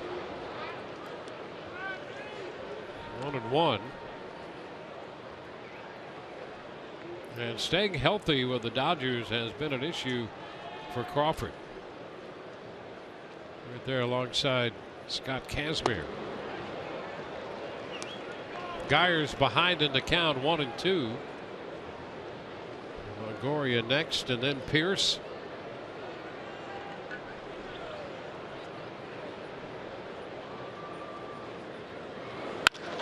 Base hit, punch through the middle. And Guyer is on again. Leadoff single. Let's check in with Emily Alston again. Emily. Dwayne, we are sticking with the Carl Crawford topic for our Web Wednesday. Jan from Largo was talking about the importance of Carl Crawford during his time here in Tampa Bay. Do you think that the Rays will retire his number? Interesting question there on the retired number. It's a long way off. And while he's at the top of the list in a lot of the Rays offensive categories, anything I think we could say would be purely speculative to this point. We'll see what the future brings. Evan Longoria takes the pitch down. Want to know, you see where he ranks among all the Rays categories in games and hits and runs and triples, stolen bases, a 3-time All-Star.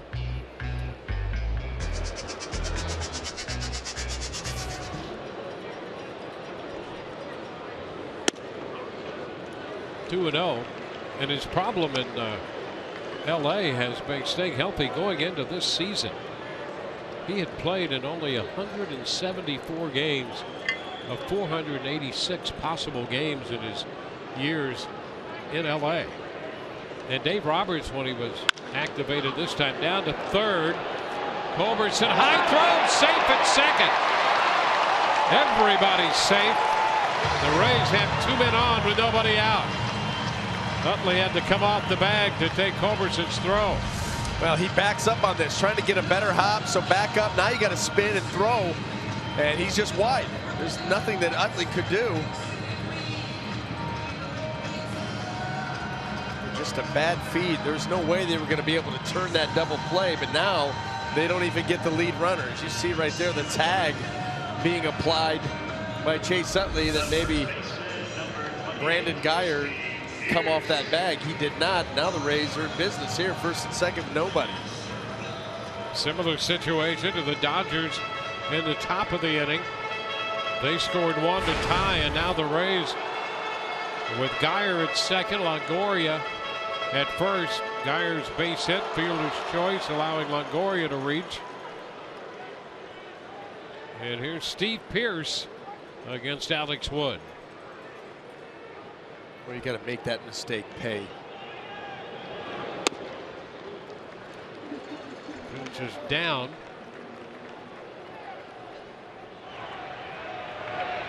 Action in the bullpen.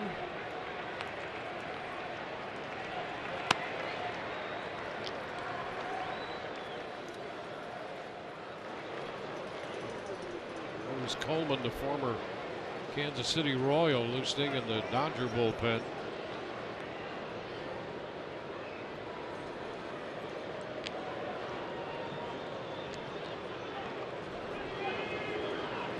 Here's doubled his first time up. Hits a high shot deep to left. Way back. Kendrick looks up. It's gone. Steve Pierce delivers.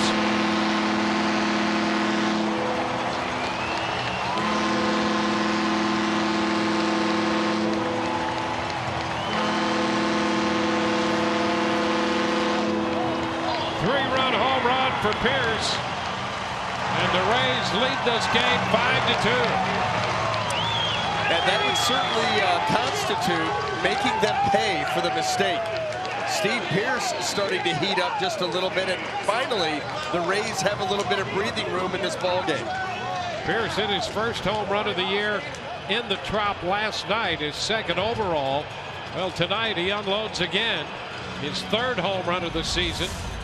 Home runs back-to-back in back-to-back nights here at the Trop. And the Rays now leading 5-2 on this blast. And that brings Dave Roberts, the Dodger manager, out of the dugout. Pitching change coming for Los Angeles. 5-2 Tampa Bay.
Tonight's Wednesday Showdown is brought to you by your Tampa Bay area Mazda dealers.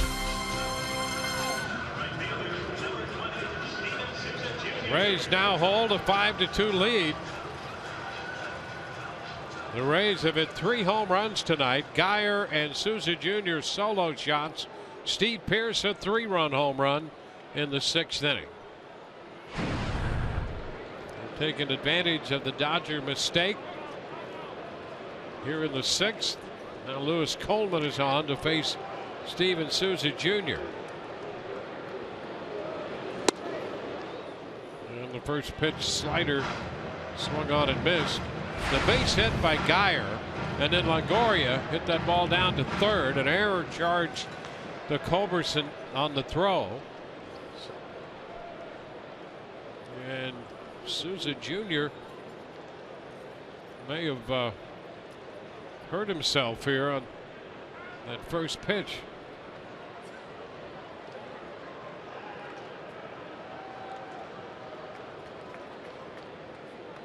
Yeah, you want to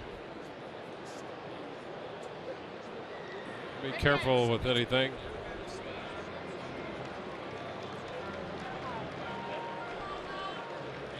So Souza led off the field now after that first swing.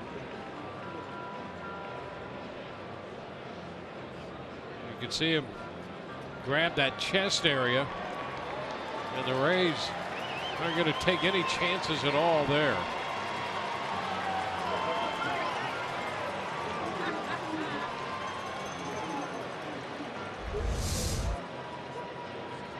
So that's going to bring Kevin Kiermaier.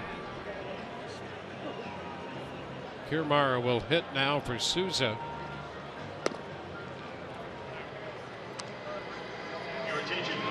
And he will inherit that 1-strike count.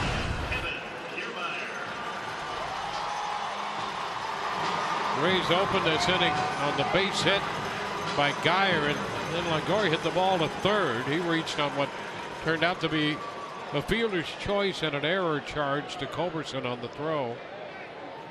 Pearce then hit a 1-0 pitch out of here for a home run. Souza's left. Kiermaier bounces this one foul.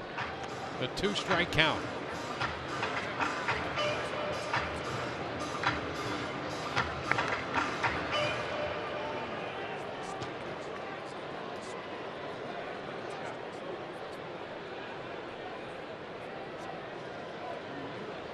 So 2 strikes to the count.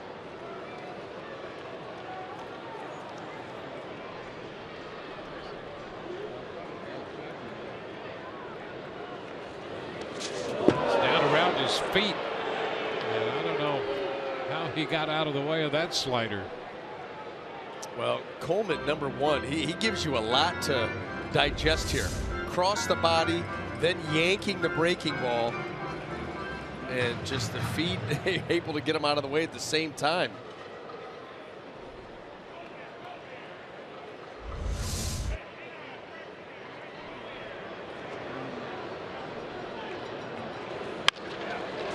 Ground ball to short. Seager with the throw to first. Retires Kiermaier. Be the first out of the inning.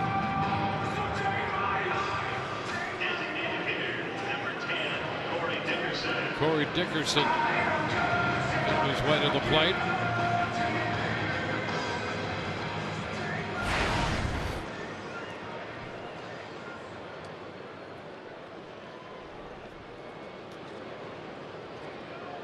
Dickerson 0 for 2 tonight.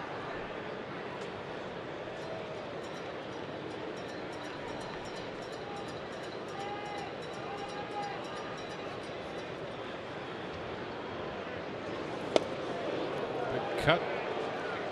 And he missed the fastball down. Alex Wood worked 5 innings plus 3 hitters in the 6th.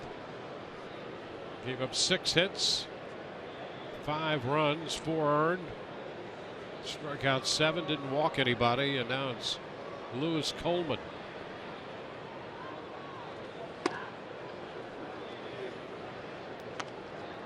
Coleman doesn't throw overly hard,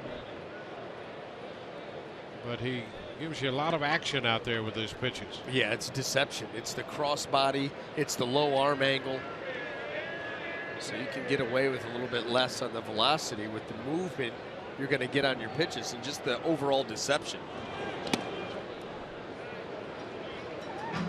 He cannot be fun for right-handers to face. He's stepping over in the Dodger dugout and then yanking sliders back to the other side of the plate.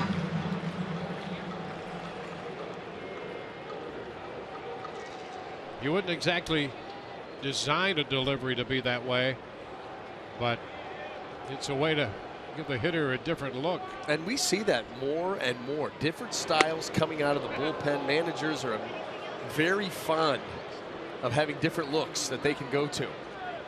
Not everybody is a cookie cutter with similar mechanics.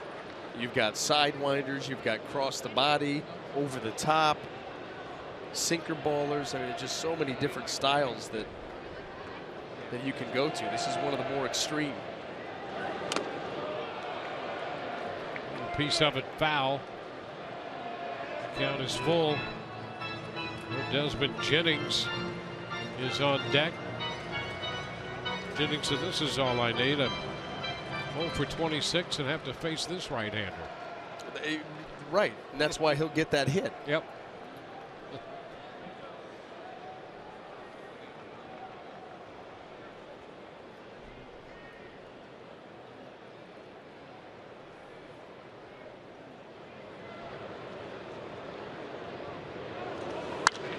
Popped up. Will it be playable? That ball is caught by Grandal, but it hit the ring in foul territory, and that's a no catch. Bob Davidson down there at third base was all over it. Yasmani Grandal saying no, it didn't, but it absolutely did. Yeah, those are the ground rules, and I'm sure visiting catcher just like that, probably unfamiliar himself with the ground rules, that if that ball hits in foul territory up there, it's a dead ball. And so Bob Davidson made sure he made the call.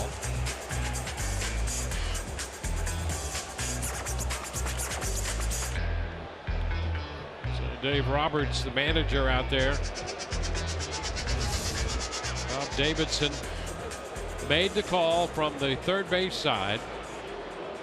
You know, he might really think that it didn't hit that, but it clearly did.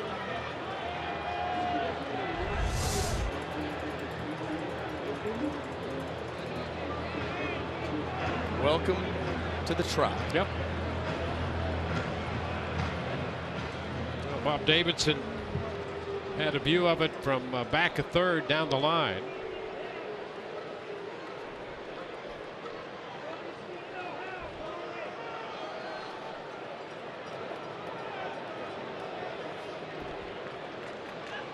So the count 3-2 on Dickerson.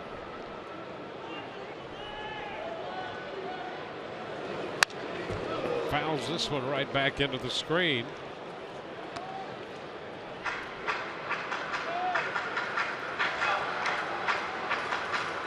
Three runs home, 1 out, bases empty.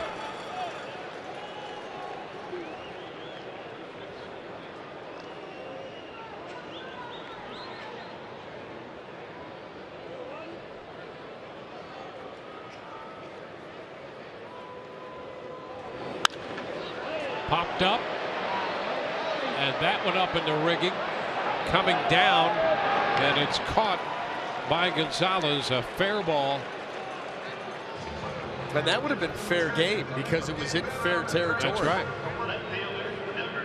That's where it gets to be like, well, it's like a pinball, really. Ricochet. Rick, you got to make the off play. one of the bumpers. Keep your eyes on the ball. Well, here's Desmond Jennings. And there's a strike.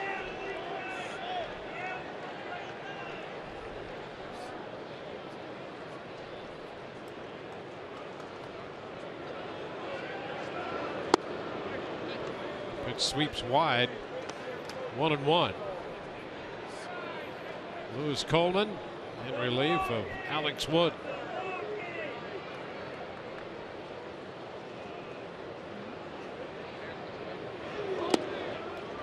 Sweeps it again off the plate and out of the zone. 2-1.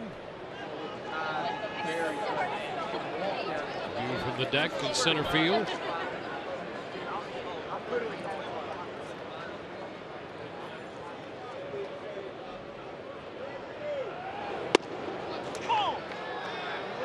2-2.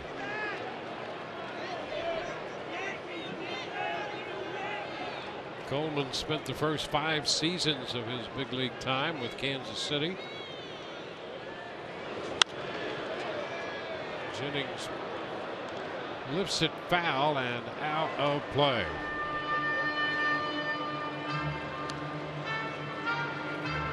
Souza Jr. left the game in this inning, taking a swing at the first pitch and showing discomfort in the chest area. Kiermaier came on to hit for him, grounded out. Dickerson popped out. Now a 2-2 count on Desmond Jennings. Bigger cross the body fire that time and way wide. 3-2. It's Tim Beckham on deck.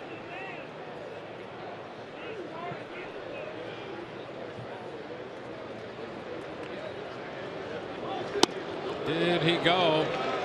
He checked in time. So Jennings lays off that pitch wide. 3-2 slider, and he's aboard. First walk given up by Los Angeles pitching tonight. Tim Beckham will get a look at Coleman.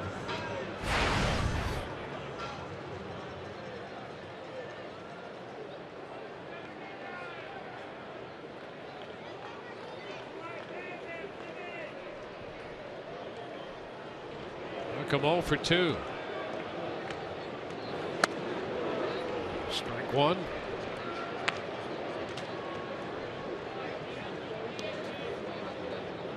Coleman most of the time in the upper 80s with his fastball.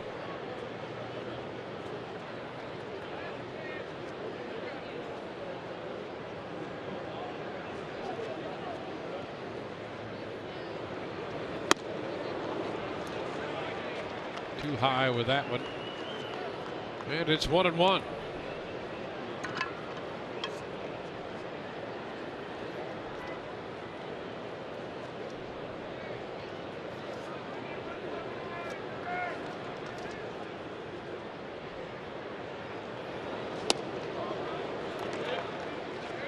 Two and one.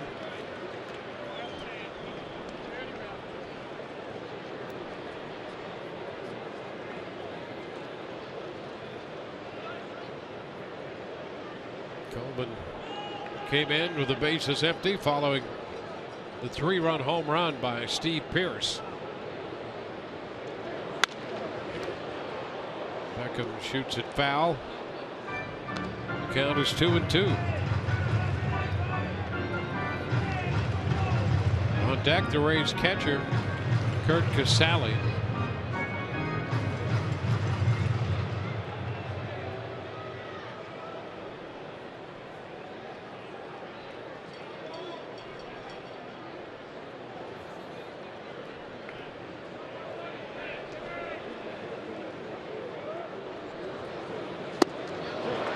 Beckham out on strikes. Rays get 3 on one swing of Steve Pearce's bat. Home run for the second consecutive night. And at the end of 6, the Rays have built a 5-2 lead. All 5 of those runs charged to Alex Wood.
On Fox Sports Sun is brought to you by Jeep. Visit Jeep.com to learn more. By Geico. 15 minutes could save you 15% or more on car insurance. And by your Southern Chevy dealers.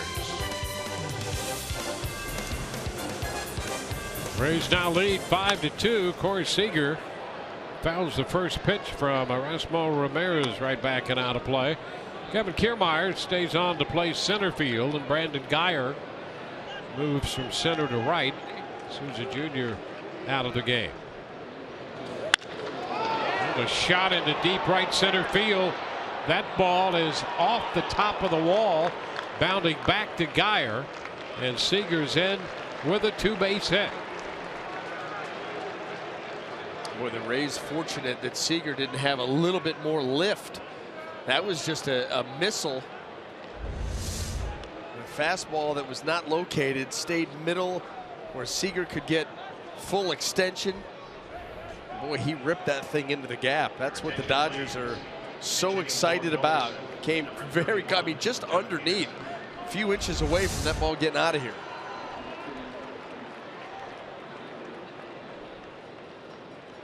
Well, Peterson will pinch hit for Culberson. Leadoff double. Jock Peterson now hits for the third baseman. Pops it up foul. He comes out swinging. He takes a vicious cut up there, Peterson.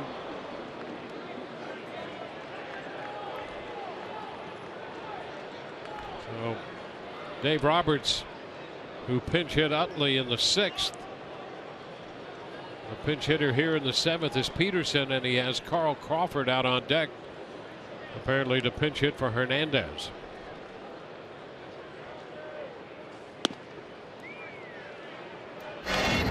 One. Peterson unloaded the center field last night.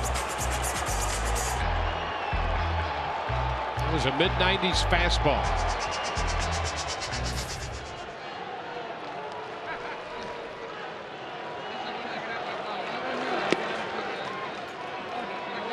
Two and one. Cedeno up in the bullpen.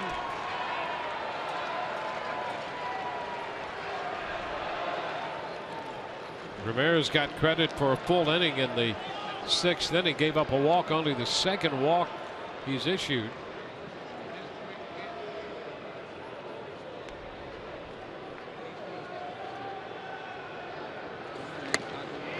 And he has Peterson out in front of that pitch. He's just not been as sharp as we're used to seeing. You know, the changeup found the command of that pitch elusive in his 1st inning work. There was a good adjustment made on that last pitch. But Erasmo, he has been so dependable for the Rays in every role that they have asked him to fill. And really, I don't know if you could name one that he hasn't. Oh, strike 3 call. He gets him looking at a fastball. That's a nice job right there. Jock Peterson, a very dangerous bat. Get him with the changeup and then come back with that fastball, and that ball catches a lot of plate, but Peterson just locked up. So now Carl Crawford being announced to pinch hit for Hernandez.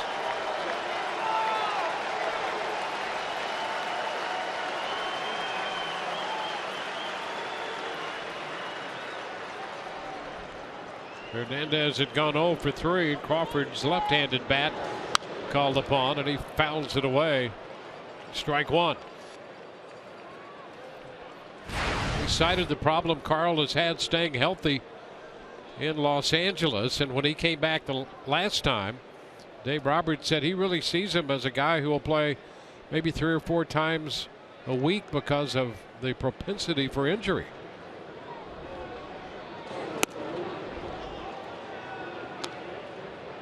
Well, it's been the issue. You know, we chronicled yesterday the start of the season with 10 men on the disabled list. It's down to 9 now, but that has been an ongoing problem for the Dodgers.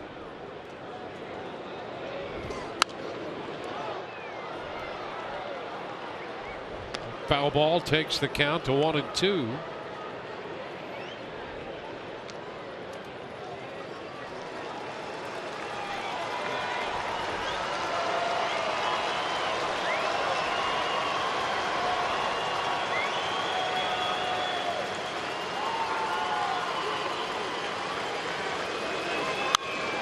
Crawford fouls that one.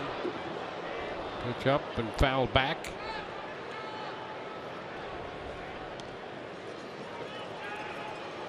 Crawford 34. He'll be 35 on the first day of August.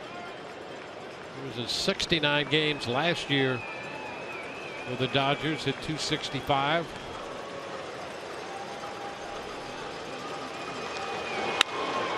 Sends a fly ball into right field. Geyer's there to make the catch. Holding at second base, Seager. Crawford the second out. Ramirez gets him on the fly ball. Well, the good thing about those 2 outs, the manner in which they came, is it keeps Seager at second base. No productive outs. You can move him up, get him in, and chip into this Rays lead. So far, Erasmo has been able to keep Seager right out there at second base, and now 1 out away from getting out of this inning. Here's Puig. 2 hits, 2 for 3, a double and a single and a run scored. Singled and homered last night.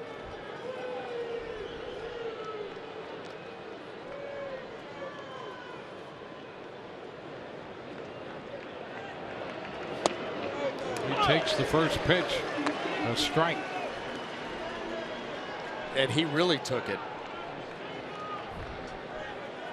He wasn't interested in that pitch. Wasn't interested in getting into a batting stance.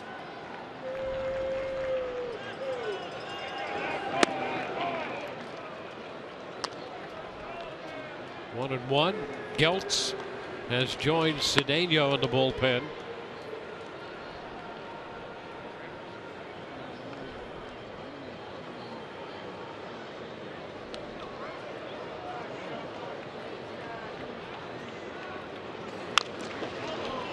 Foul ball takes it to 1-2.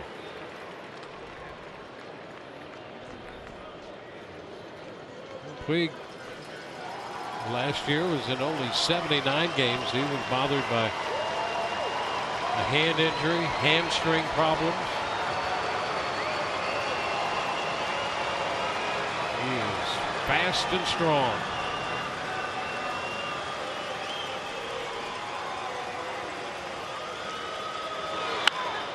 Sends this one into short right. Geyer closes, makes the catch. Top of the 7th is over. Man left on, and the Rays lead 5-2.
Our game summary: the Rays have a 5-2 lead after taking a 1-0 lead in the first on Brandon Geyer's home run. They broke a 1-1 tie in the bottom of the 4th on a home run by Steven Souza Jr. and then broke a 2-2 tie in the 6th on a 3-run home run by Steve Pearce. The Rays hold a 5-2 lead coming in to hit in the bottom of the 7th inning. Carl Crawford, pinch hitting, stays on to play left. Jock Peterson, who pinch hit, will play center field. And Kendrick, who had moved from second to left field, is now at third base.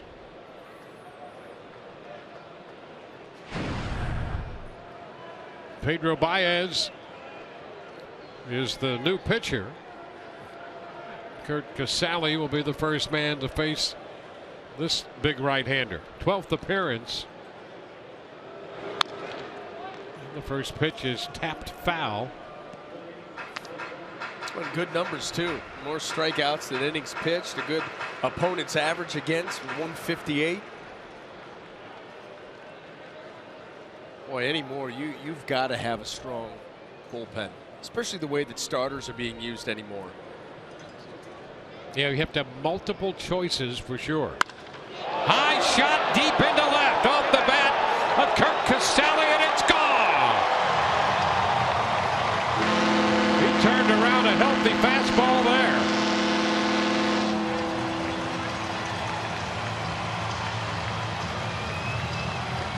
So the Rays hitting the long ball tonight.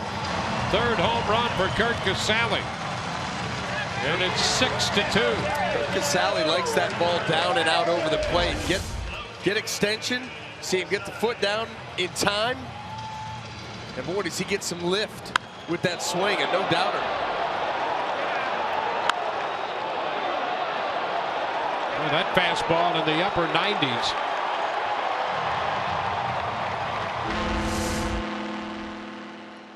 Fourth home run hit by the Rays tonight. Logan Forsythe. Ball one. Well, you know what? If the Rays keep this up, I've got an idea for a giveaway. If you can produce an outfield seat ticket, you get a hard hat. I mean, look out. Yeah, you'd better have a hard hat or a big glove out there. Hey, we saw one of those big gloves here a few years ago. We might start to see more of them. Your own protection.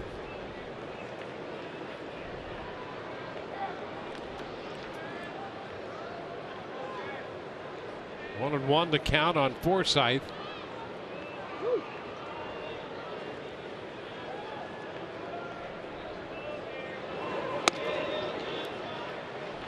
Stairs. 2-1.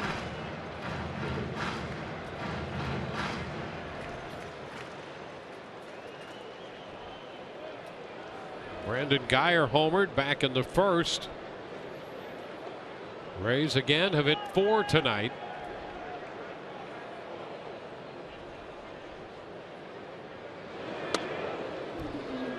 Too close.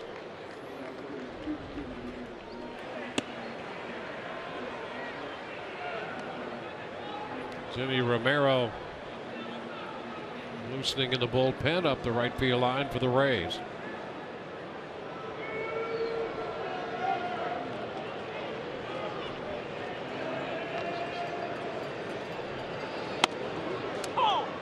Catches the corner.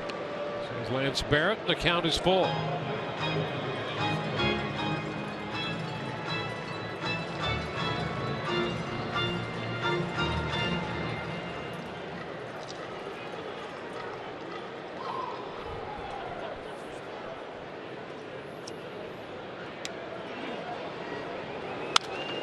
Foul back. So we'll see another 3-2 pitch.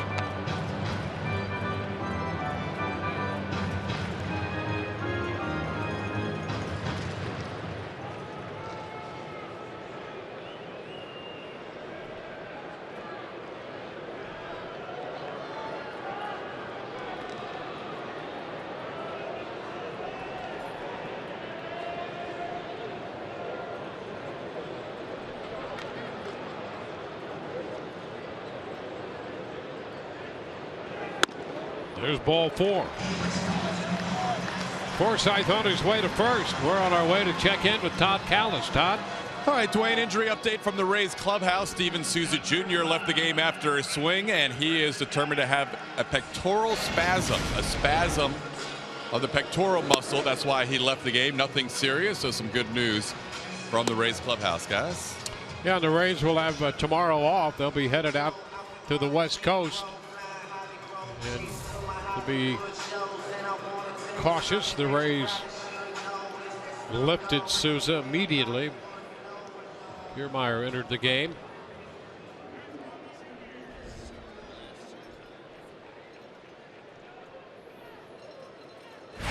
Brandon Guyer, 2 for 3 so far tonight.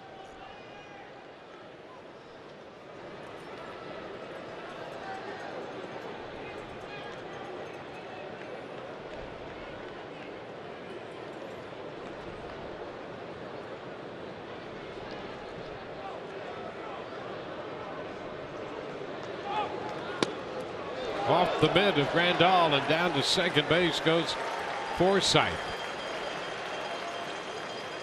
And ball 1 to Guyer. A little bit of slop right here, a little breaking ball. Looked like Grandal fooled by that pitch off the thumb of the glove.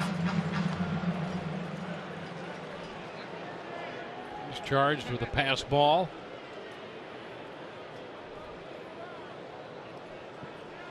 Well, Baez, a little rough start. Adam Liberatore throwing in the bullpen.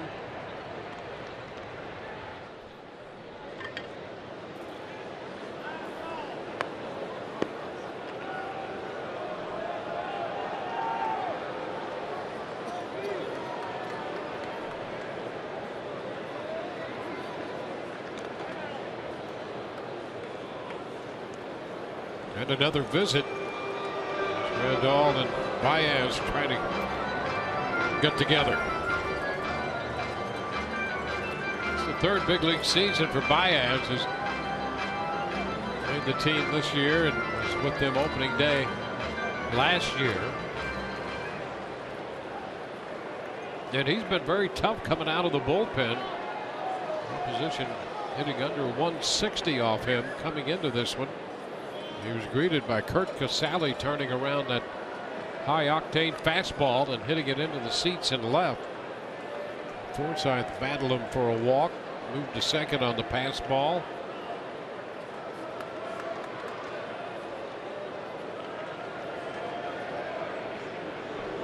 Look out, up and in, and that ball gets away. And over to third base goes Forsythe. And they're really having some issues. Up and in, and you see right there Grandal going up to catch it off the glove once again. Another pass ball. That's two in just a couple of pitches. You don't see that very often. So now the walk has turned out to be a man at third with nobody out. 2-0 the count to Geyer.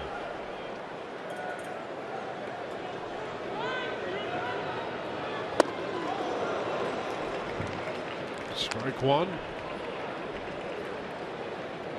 How are you going to get a hit against a guy if the catcher can't catch him? I mean, that's a challenge. Well, I mean, listen, he's got great stuff. There's no doubt about that. Electric, good velocity. Look out, a hot shot down toward third. Forsythe ducking. But hard to explain how those balls got away from Grandal. The first one looked like it was a little bit of a mix-up. He was expecting that ball to do something different. The second one, he just, that ball up and in, you could see those eyes kind of flutter close. He didn't get his glove up far enough.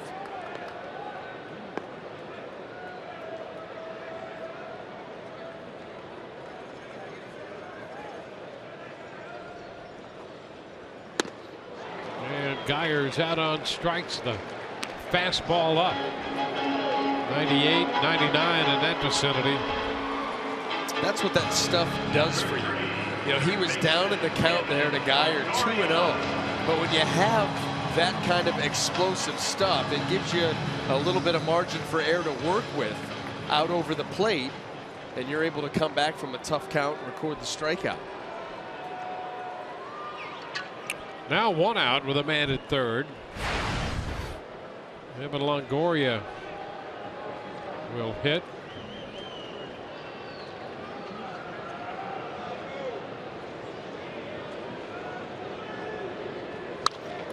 Fouls it back.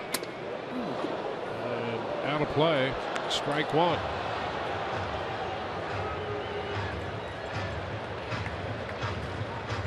The defensive setup.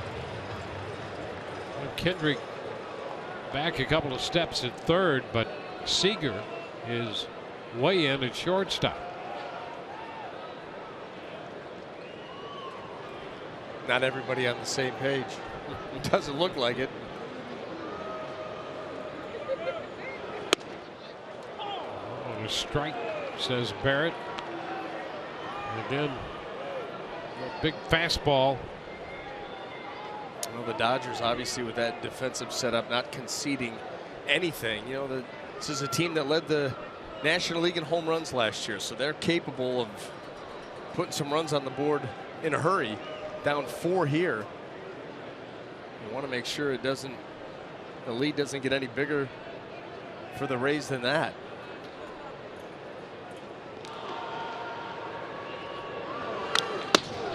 Longoria takes a big 0-2 cut on the fastball up and fouls it back. The gun here at the ballpark had that at 100 miles per hour.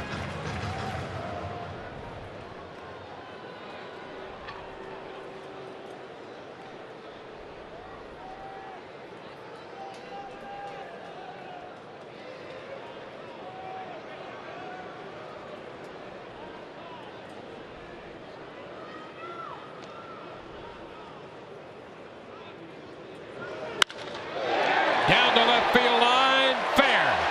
That bounces into the stands. That'll be a double. Another fastball. Forsythe scores. The Rays pick up that extra run to make it 7-2 on the double by Longoria.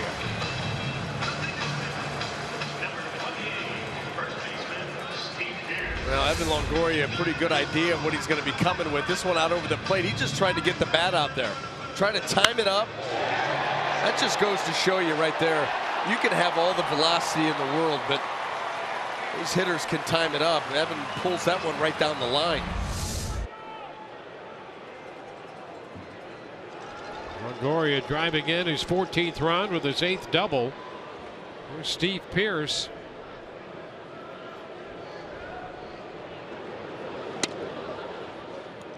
Pitch outside. Rays with 2 runs home in the 7th, with 1 out and another man in scoring position.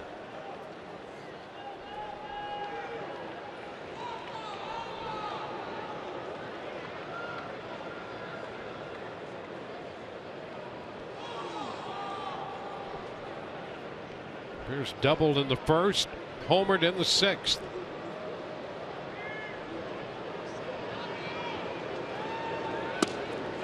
And there's one that gets away. And over to 3rd goes Longoria. Boy, has this gotten sloppy. They're going to charge Baez with a wild pitch.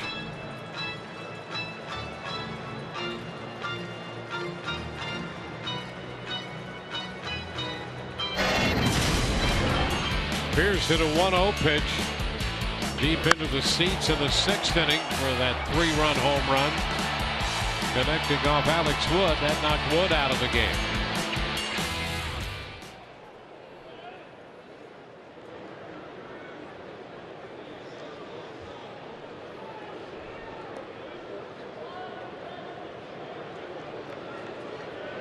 Two and 0 to Pierce. The chop cutting in front of Seager is Kendrick, and he throws out Pierce. Longoria remains at 3rd.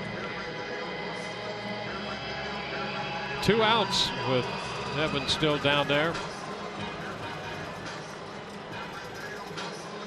Kevin Kiermaier is going to be the hitter. Dave Roberts is going to go to the bullpen. Pedro Baez works 2/3 and we'll be right back.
Rays baseball on Fox Sports Sun, brought to you by Jeep. Visit Jeep.com to learn more.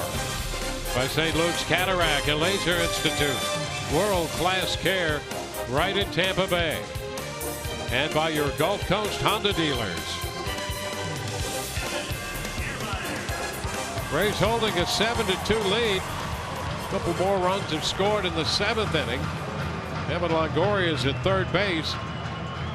Kevin Kiermaier due to hit. He's going to face a left-hander, Adam Liebertor, making his 8th appearance for the Dodgers this year.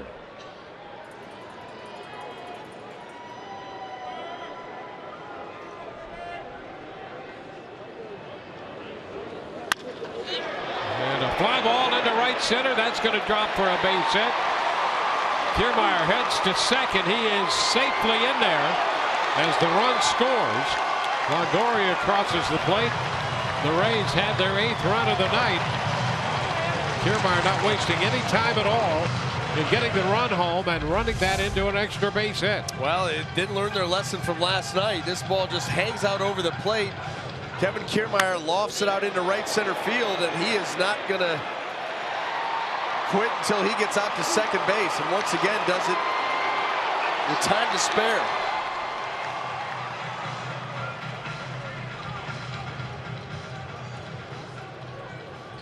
Seager keeping that tag right on Kiermaier. Well, you know, if that toe comes off, Dwayne, we can go to replay. It's Corey Dickerson.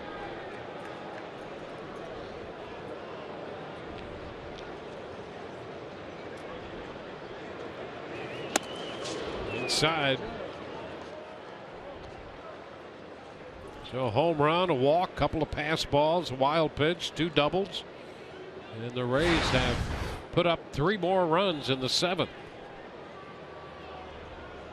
Keep stretching it out. Try to make yourself get hot.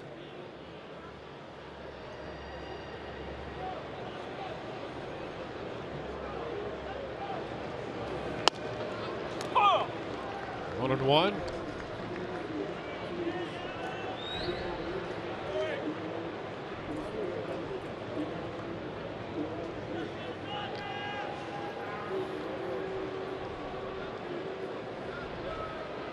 Dickerson has fouled to third, struck out, and popped to first.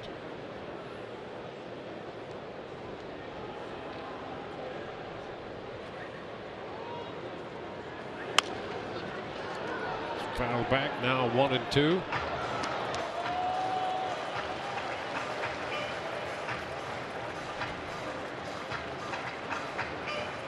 Geyer homered, has a run batted in. Longoria double homer run.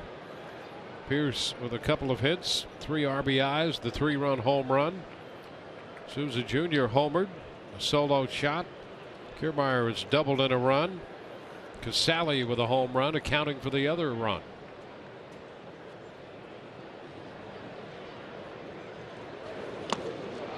Dickerson is out on strikes. So the Rays pick up 3 more runs, send 7 men to the plate. Kurt Casale's home run opened the 7th for the Rays. And as we go to the 8th, the Rays now hold an 8-2 lead.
Lead. We're going into the 8th inning at Tropicana Field. Here's what's coming up Saturday on Rays Live from the West Coast.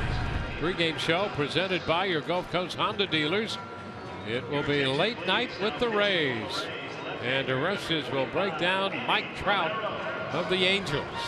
Anaheim, the first stop for the Rays, and then Seattle on this approaching road trip. Andy Romero will take over for Rasmo Ramirez. And he faces Adrian Gonzalez. First pitch is a fastball for a strike. 10th appearance for Innie. That win is first in the big leagues. Comes in with a 193 earned run mark.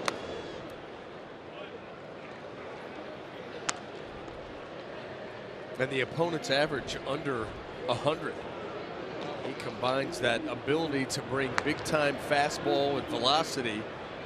The command has been better. Mixes in a hard breaking ball that's been good for him.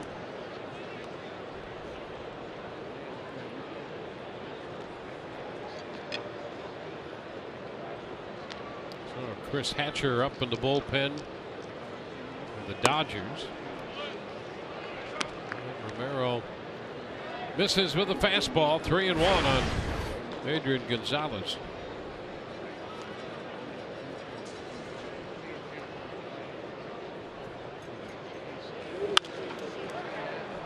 Takes the count full. On deck is Justin Turner.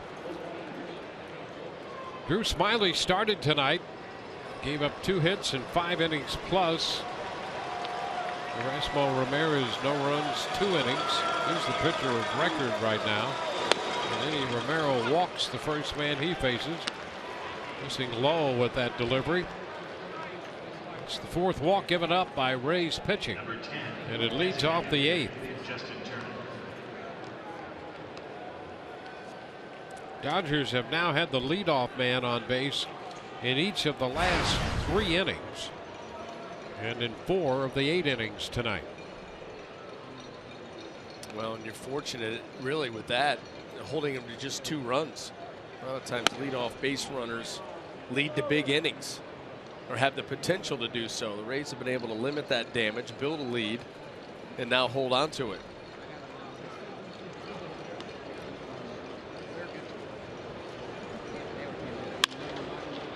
The right side.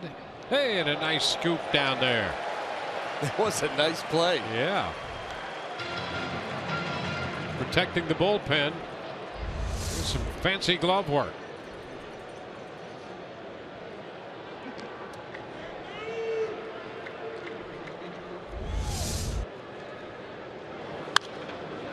Big cut and a foul ball back. Out of play. Well, the bullpen in good hands with that kind of protection. And he had to spring off the bench too. You know, that wasn't just like he was standing out there floating around. Got to pop off that bench, assume the position, short hop it. The base hit lined into left.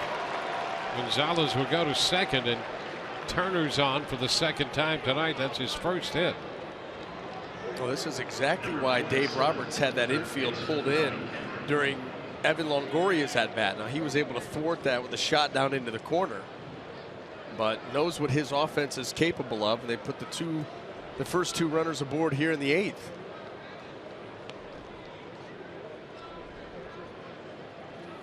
Well, Howie Kendrick, who singled and scored the first Dodger run, is 1 for 3.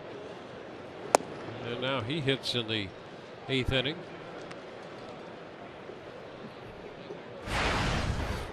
Romero missing with the first pitch, 1-0.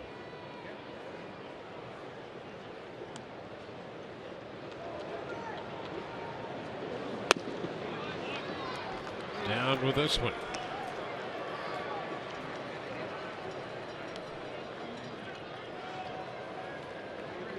12 pitches made by Romero, and 7 of those have been out of the zone. Casale's going to make a trip to the mound. Well, you know, for the most part, Eddie Romero's command here during the first month of the season has been good. Now, he hasn't been out there in a few days. I think April 30th was his last outing. And that's the test, you know. Sometimes coming out of that bullpen, you're not out there as often as you'd like. You've got to be able to find a way to stay sharp. And he misses on that one at 97. He's behind Kendrick 3-0.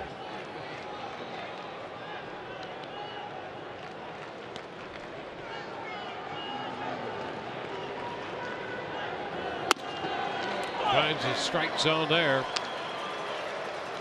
3-1.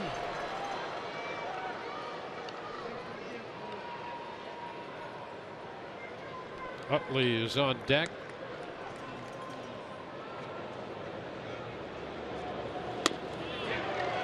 And that's going to be ball 4.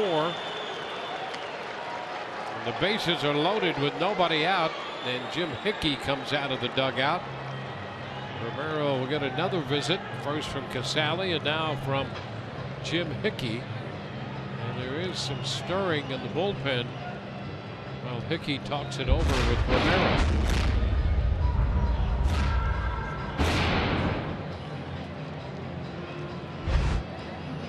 Xavier Cedeno is going to get up in the bullpen while this conference is going on. He was up earlier tonight.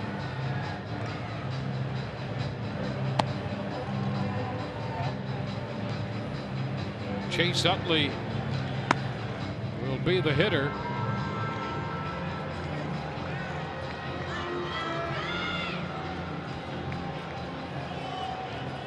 Number 26, second baseman Chase Utley. A walk, a single, and a walk again.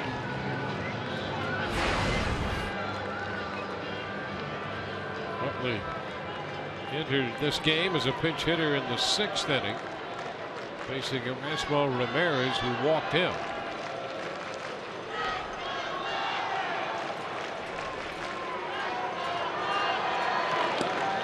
Pitch is low.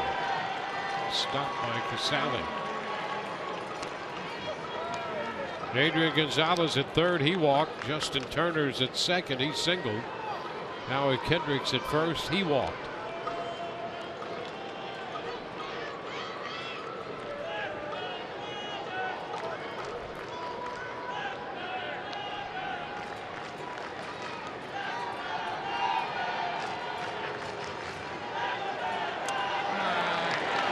Ball 2. Romero trouble finding the zone. Yeah, and we're talking about 2 fastballs that are well short. And that's when you're really starting to aim and not trusting your mechanics, not trusting your release point. So that 11 pitches of the 17 out of the zone. Chase Utley takes a strike, 2-1. Well, that's a pitch to build off of here.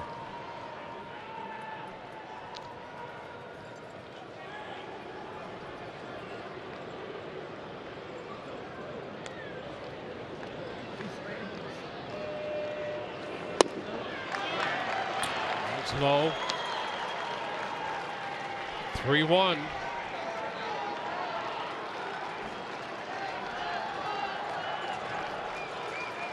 Hickey checking with the bullpen.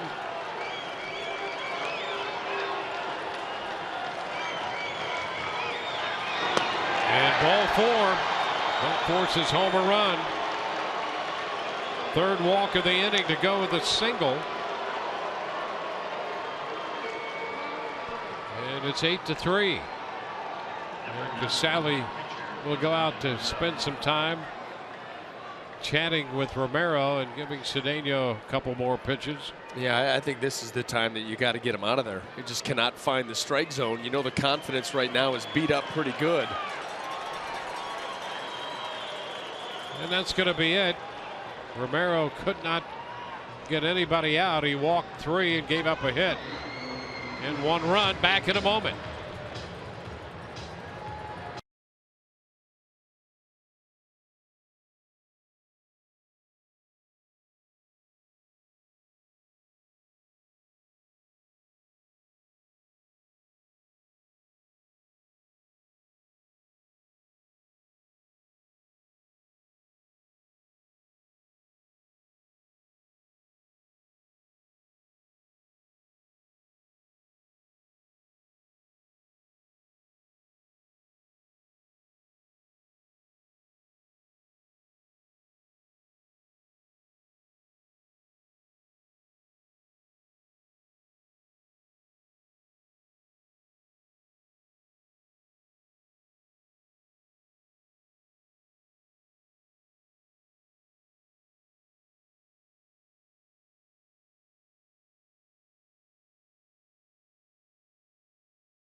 A pair of heavyweight wars as former champions and knockout masters finally meet in the octagon when Alistair Overeem takes on Andre Arlovsky. Plus, it's a battle of the giants between Bigfoot and Struve. It's all at a special time, 11 a.m. Eastern, Sunday morning, May 8th, only on FS1. Or watch it live on Fox Sports Go. Xavier Cedeno inherits the bases loaded with nobody out. Yasmani Grandal is the hitter, the Dodger catcher. And the pitch is in there for a strike. Manny Romero could not find the strike zone and gives way to Cedeno. Yeah, that's an awful feeling, too. You're out there trying nothing more than just to throw a strike, forget a quality strike, and you just cannot find the zone. 1-1. Written all over his face.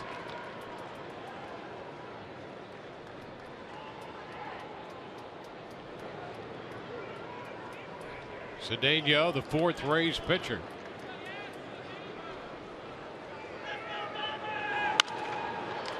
Fouled back.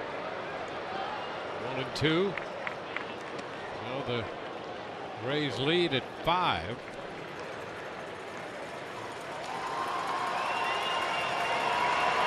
Alex Colomé up in the bullpen.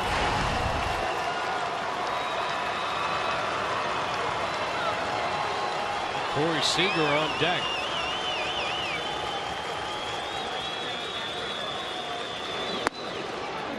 Comes in upstairs. It's 2-2.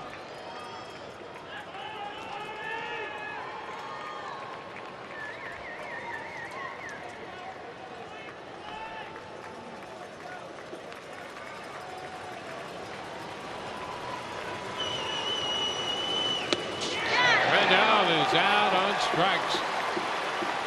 Cedeno comes in, gets a big strikeout right there. Boy, over anxious, looking to protect. You had that cutter up in the zone. This breaking ball well down and in off the plate and could not hold up on the swing. Get that first out of the way and go from there. You got a couple of tough hitters coming up here with some power, but both of them left-handed. Corey Seager has a walk and a double tonight, a strikeout in between.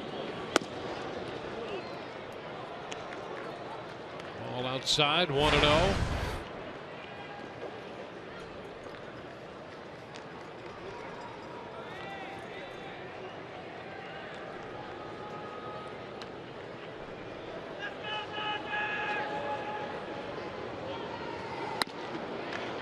Upstairs.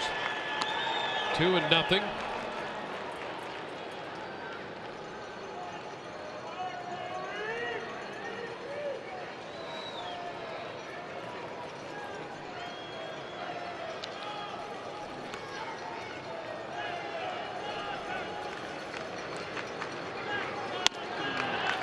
now it's 3-0 on Seager.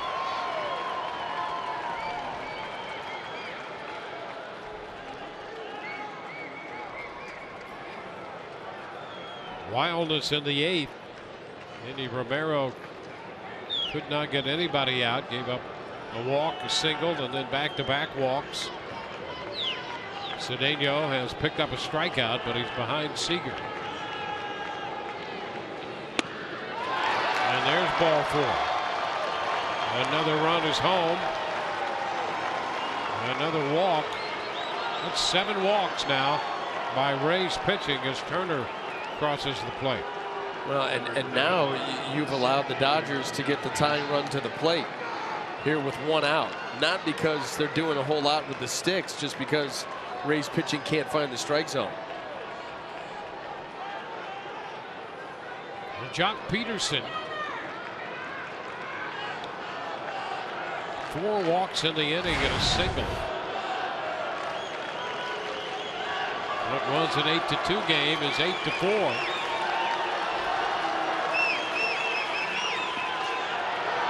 And what a save right there by Casale on that first pitch. 1 ball, no strikes.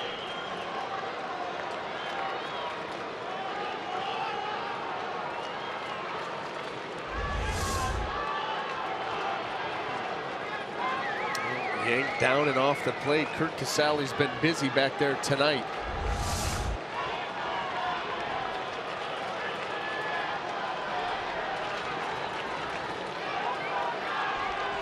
Gonzalez and Turner have scored.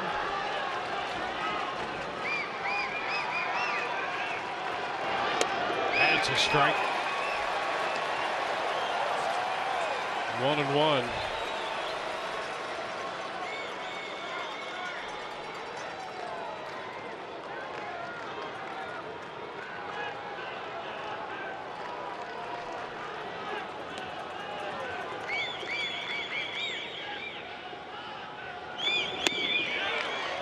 It's too low. 2-1. Well, you got to be careful here with the power of Peterson, but at the same time, well, this is a tough spot to be in, and now you're down in the count. Got to make a quality pitch, find that cutter, that curveball to the corner. 2-1. Here's a strike. Found the upper reaches of the zone with that one.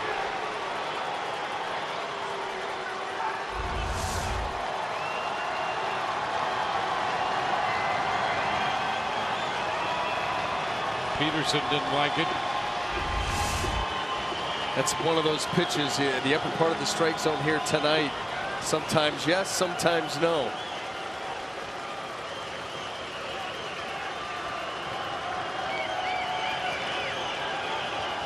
The 2-2. Up the left side. That ball will carry. Jennings makes the catch. Tag at third. Kendrick will score. The third run of the inning to score. Makes it 8-5, a sacrifice fly. And the other runners hold at first and second. For Jock Peterson, they're asking for time. Wise enough to wait to have it confirmed. Did not hear anything and was able to put the ball in play. Sacrifice fly to left.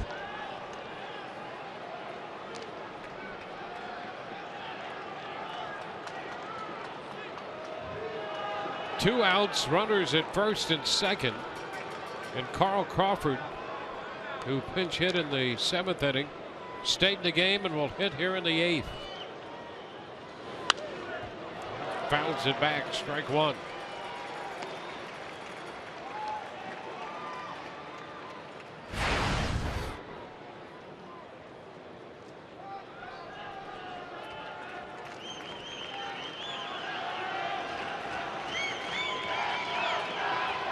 Dodgers gifted 4 walks in the inning. That's a strike to Crawford, 0-2.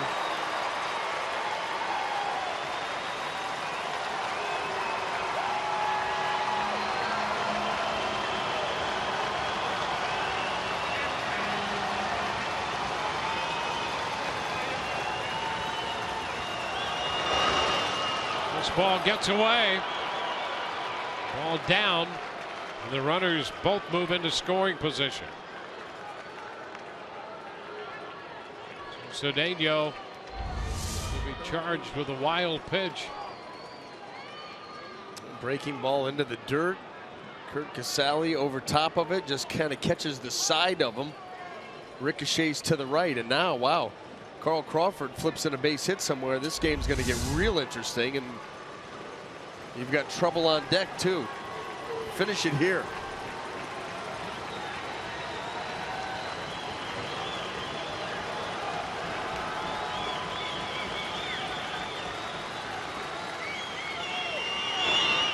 And again, a save this time by Casale on a pitch in the dirt. My goodness, I tell you, he is getting a workout back there tonight, and in some tight spots. Another breaking ball yanked away. And look at him get out over the top of that one, keep it in the middle of his body, able to smother it and keep it right in front. My goodness. Crawford, the 8th man to come to the plate. They have 1 hit in the inning. And there's ball 3. So Cedeno was up in the count, and now it's full. Puig on deck.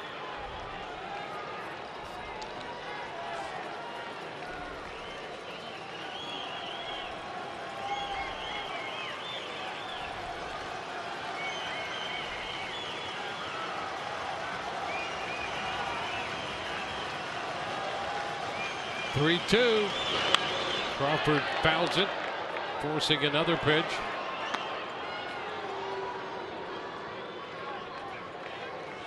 Cedeno's made 20 pitches, more out of the zone than in. Same thing with Manny Romero, who started the inning. Faced the first 4 hitters.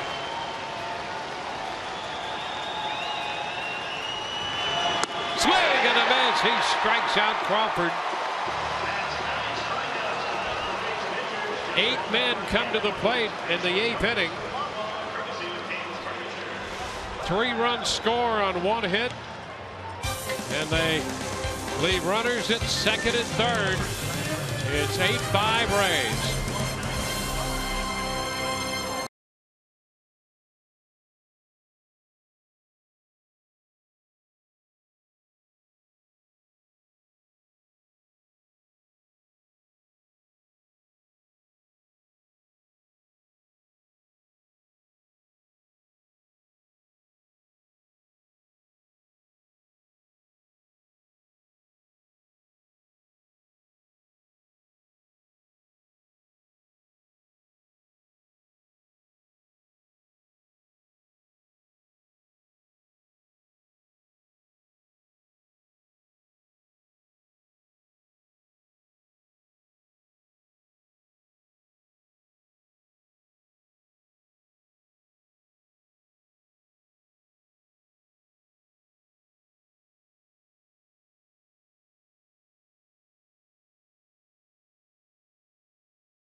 The Rays carry this lead into the bottom of the 8th inning.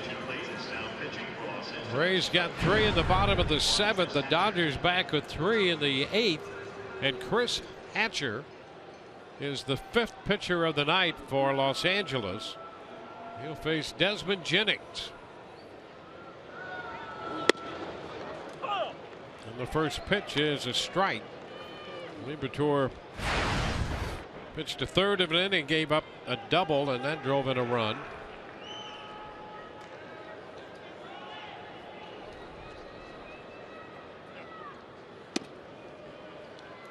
It's 1-1. 31-year-old right-hander Chris Hatcher in the game. Brad Miller has moved out on deck.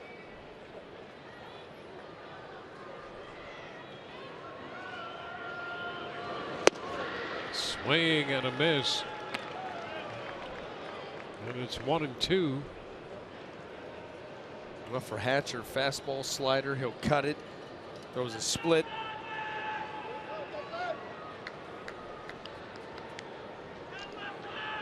He just shook 5 times. Maybe he has more than that. 2-2. Well, Desmond 0 for 2. He walked in the 6th inning.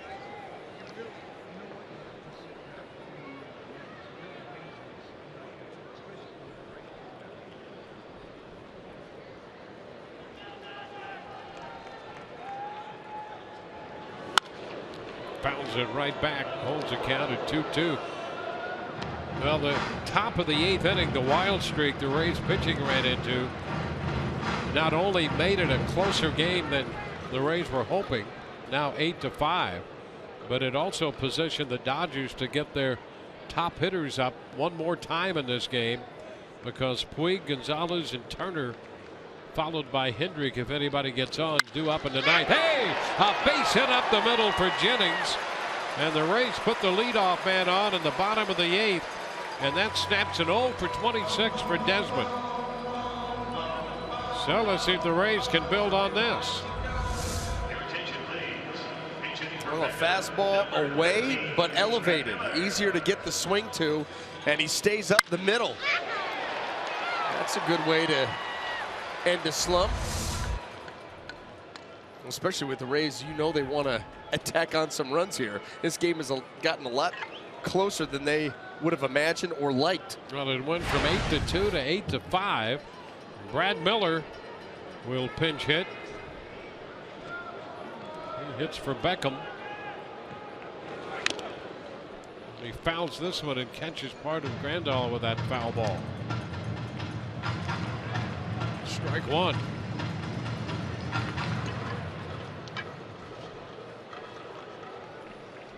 Dodgers are going to check Grandal's hand.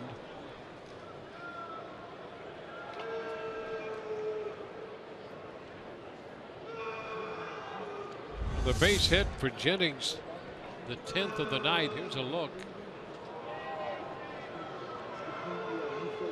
Right off the heel of that hand.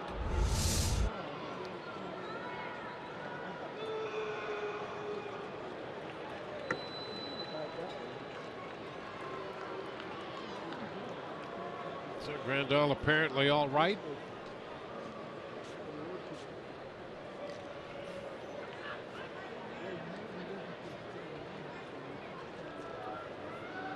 Beckham had gone 0 for 3 tonight. And now Miller pinch hitting against the right-hander.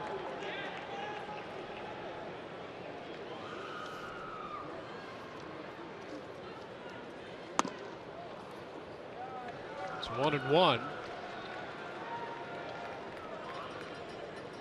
Hatcher slowing things down on that changeup, including his delivery. Yeah, well, and that's the stuff that hitters, the keen eye, they can pick that up and know exactly what is coming. But you're right, definitely slowing down on the motion, the arm speed. Well, and we saw the one that was fouled off. That's that split finger that he likes to throw, and just there wasn't a lot of action on that pitch either.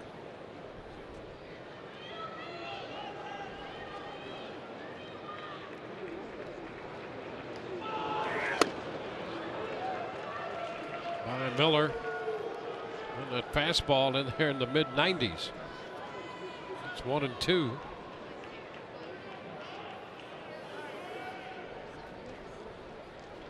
Kurt Casale on deck.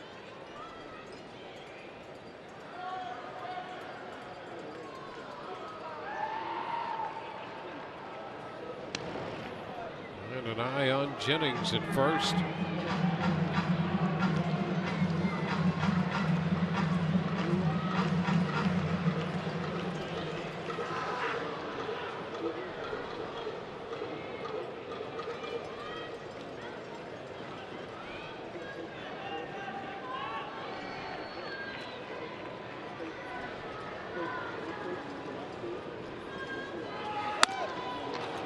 Is up. Again, the fastball. 2-2.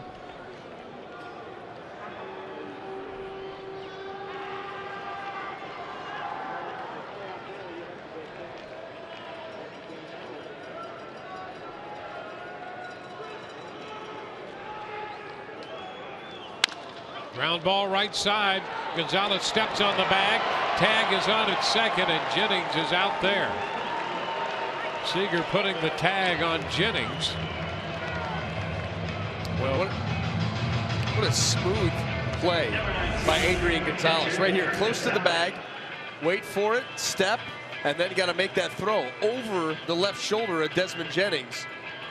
Talk about laying it right in there. Yeah, that's a precision throw because he didn't have time to come down and get an angle. No, that's just having a feel for the position and just able to kind of lay that ball, fillet it right over the shoulder, get it to your shortstop, put down the tag in the tough double play. Kurt Casale pops it up. Gonzalez takes care of that. The Rays are out in the 8th inning. It will be Puig, Gonzalez, and Turner due up for LA.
What was a 6-run game is now a 3-run game, and we go to the 9th inning with the Rays leading 8-5. Rays have hit 4 home runs tonight.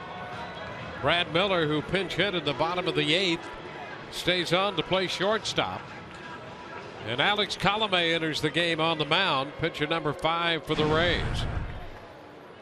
Well, he's his 10th appearance. And looking to improve the saves and the opportunities. 5 of 5 so far, 10 strikeouts in 9 innings, a .212 average. And here we go. They'll face Puig, Gonzalez, and Turner, the 3 hitters due up for the Dodgers. Yasiel Puig has 2 hits tonight, a double and a single, and a run scored. And that first pitch, he starts to go and checks.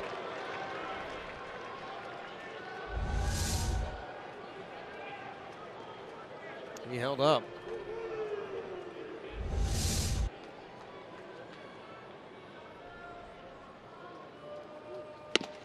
Ooh, big cut. He was thinking about getting one of those runs back against that fastball. Power v. power.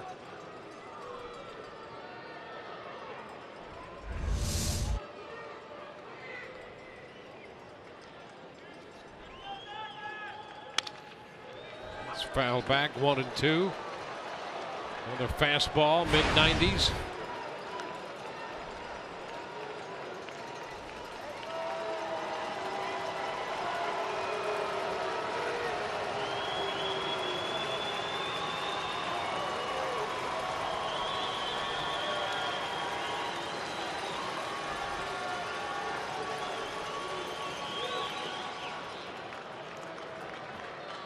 Two and two.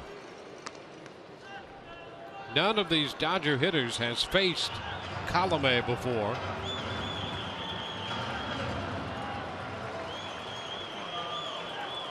So they're all getting their first look.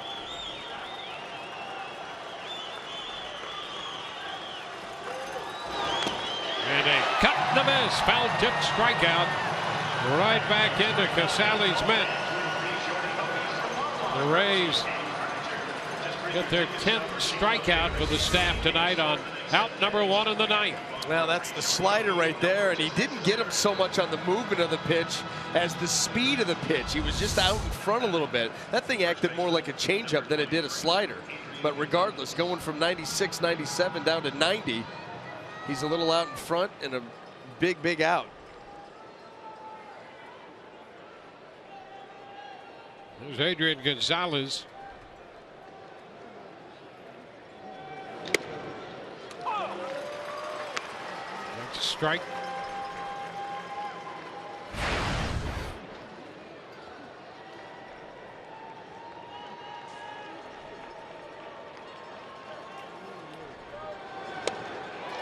Two. Now that had some movement. That had the movement and the change of speed. Nasty.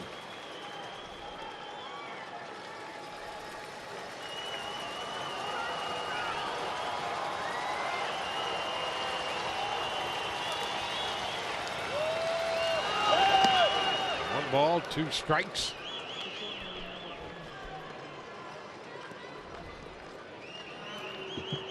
Pitchers of record here would be Erasmo Ramirez and Alex Wood. Colomé trying to close it out. Tap foul holds the count. 1 ball, 2 strikes.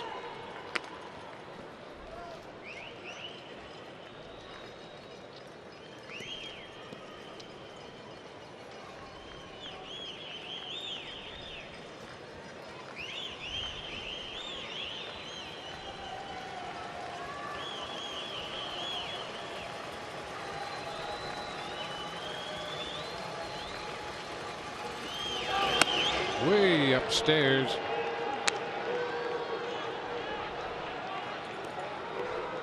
Two and two.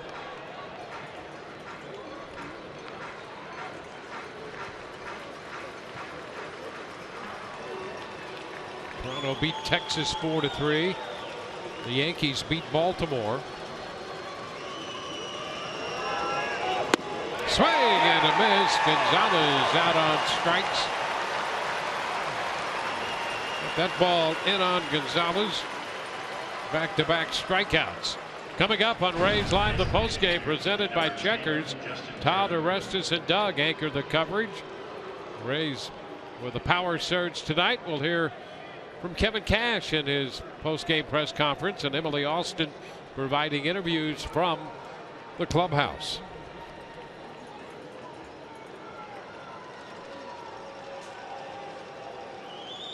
Base is empty with 2 outs. Justin Turner lifts a foul ball out of play.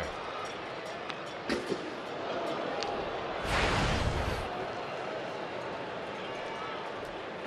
the Rays an out away from breaking even on the homestand. After dropping last night's game to the Dodgers, trying to even the score with them in this 2-game set. It's upstairs. 1-1.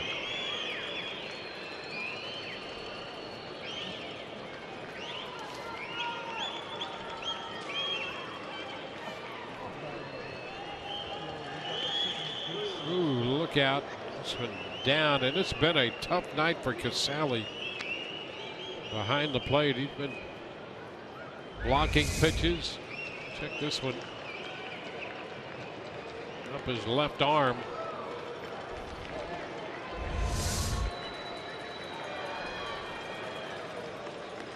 Rays haven't beaten the Dodgers since June of '07.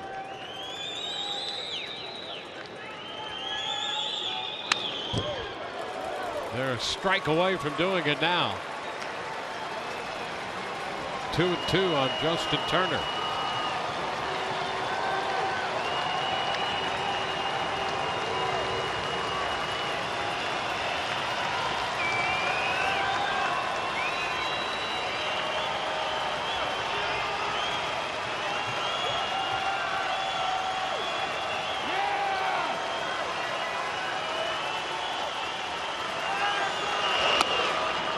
Ball 3, and the count is full. Sometimes you try to jump on a pitch, you know, you sense the end of the ball game, one good slider, and it's been a good pitch for Alex here in this 9th inning. Try to get a little bit too much on it, leave it up.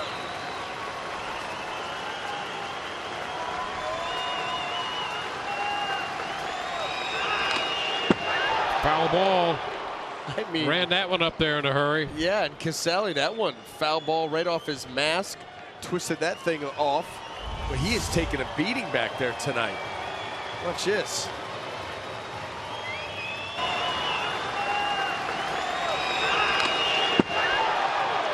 And for his sake, let's get a strike and give him a break. Go ice down. 3-2 again. Line drive into left. Turner's going to keep this game going. Heads into second with a double. So a 2-out, 2-base hit. Turner aboard for the third time tonight.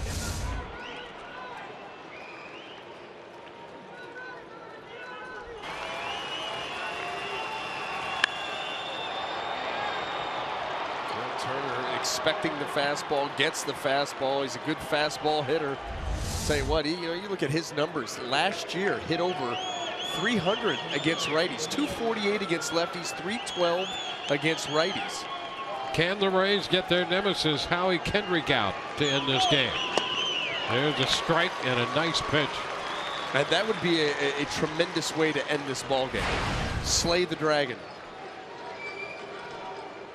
Kendrick has been on twice and has scored 2 runs.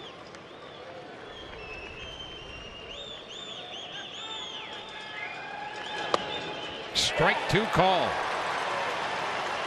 Slider again. And again, the Rays are 1 strike away.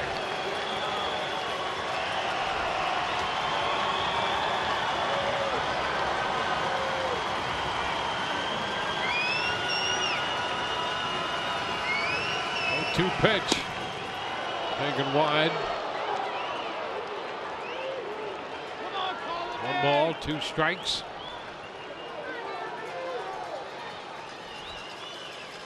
Turner picking up his 6th double to keep the game going.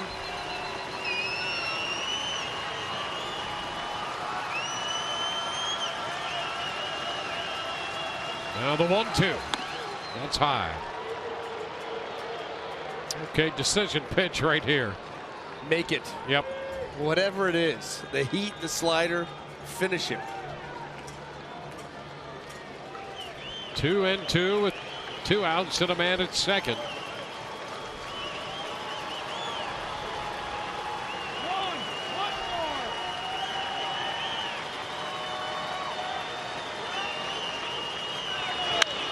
Fly ball into right field. Geyer, who opened the scoring with a home run tonight, catches the final out. Kendrick flies to right, and the Rays win it 8-5. For the Rays, 8-10-0 with 4 left.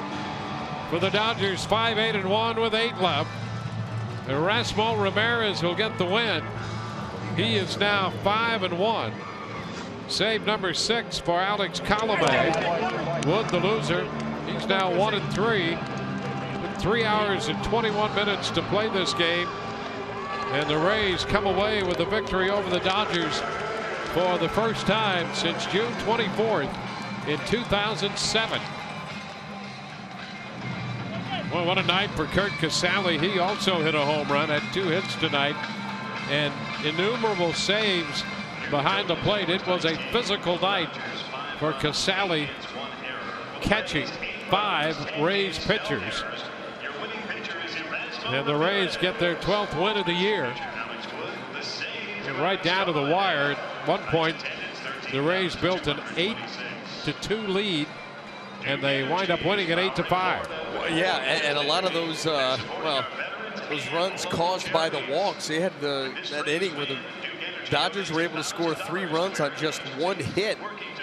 A ton of walks in that season, but Alex Colomé came in there in the 9th inning and finished it off. Big home run tonight in the 6th by Steve Pearce. Todd Callis is with Steve right now. Dwayne, thanks, Steve. You guys end up the homestand 4-4. Important to get this one off day on your way to the West Coast. Definitely, we want to build on it. It was a must-win. We needed this win, so we're going to bring this momentum into the West Coast. Good to see the bats going a little bit. 8 tonight, 5 last night. You know, we came together as a team well. We battled and we kept swinging.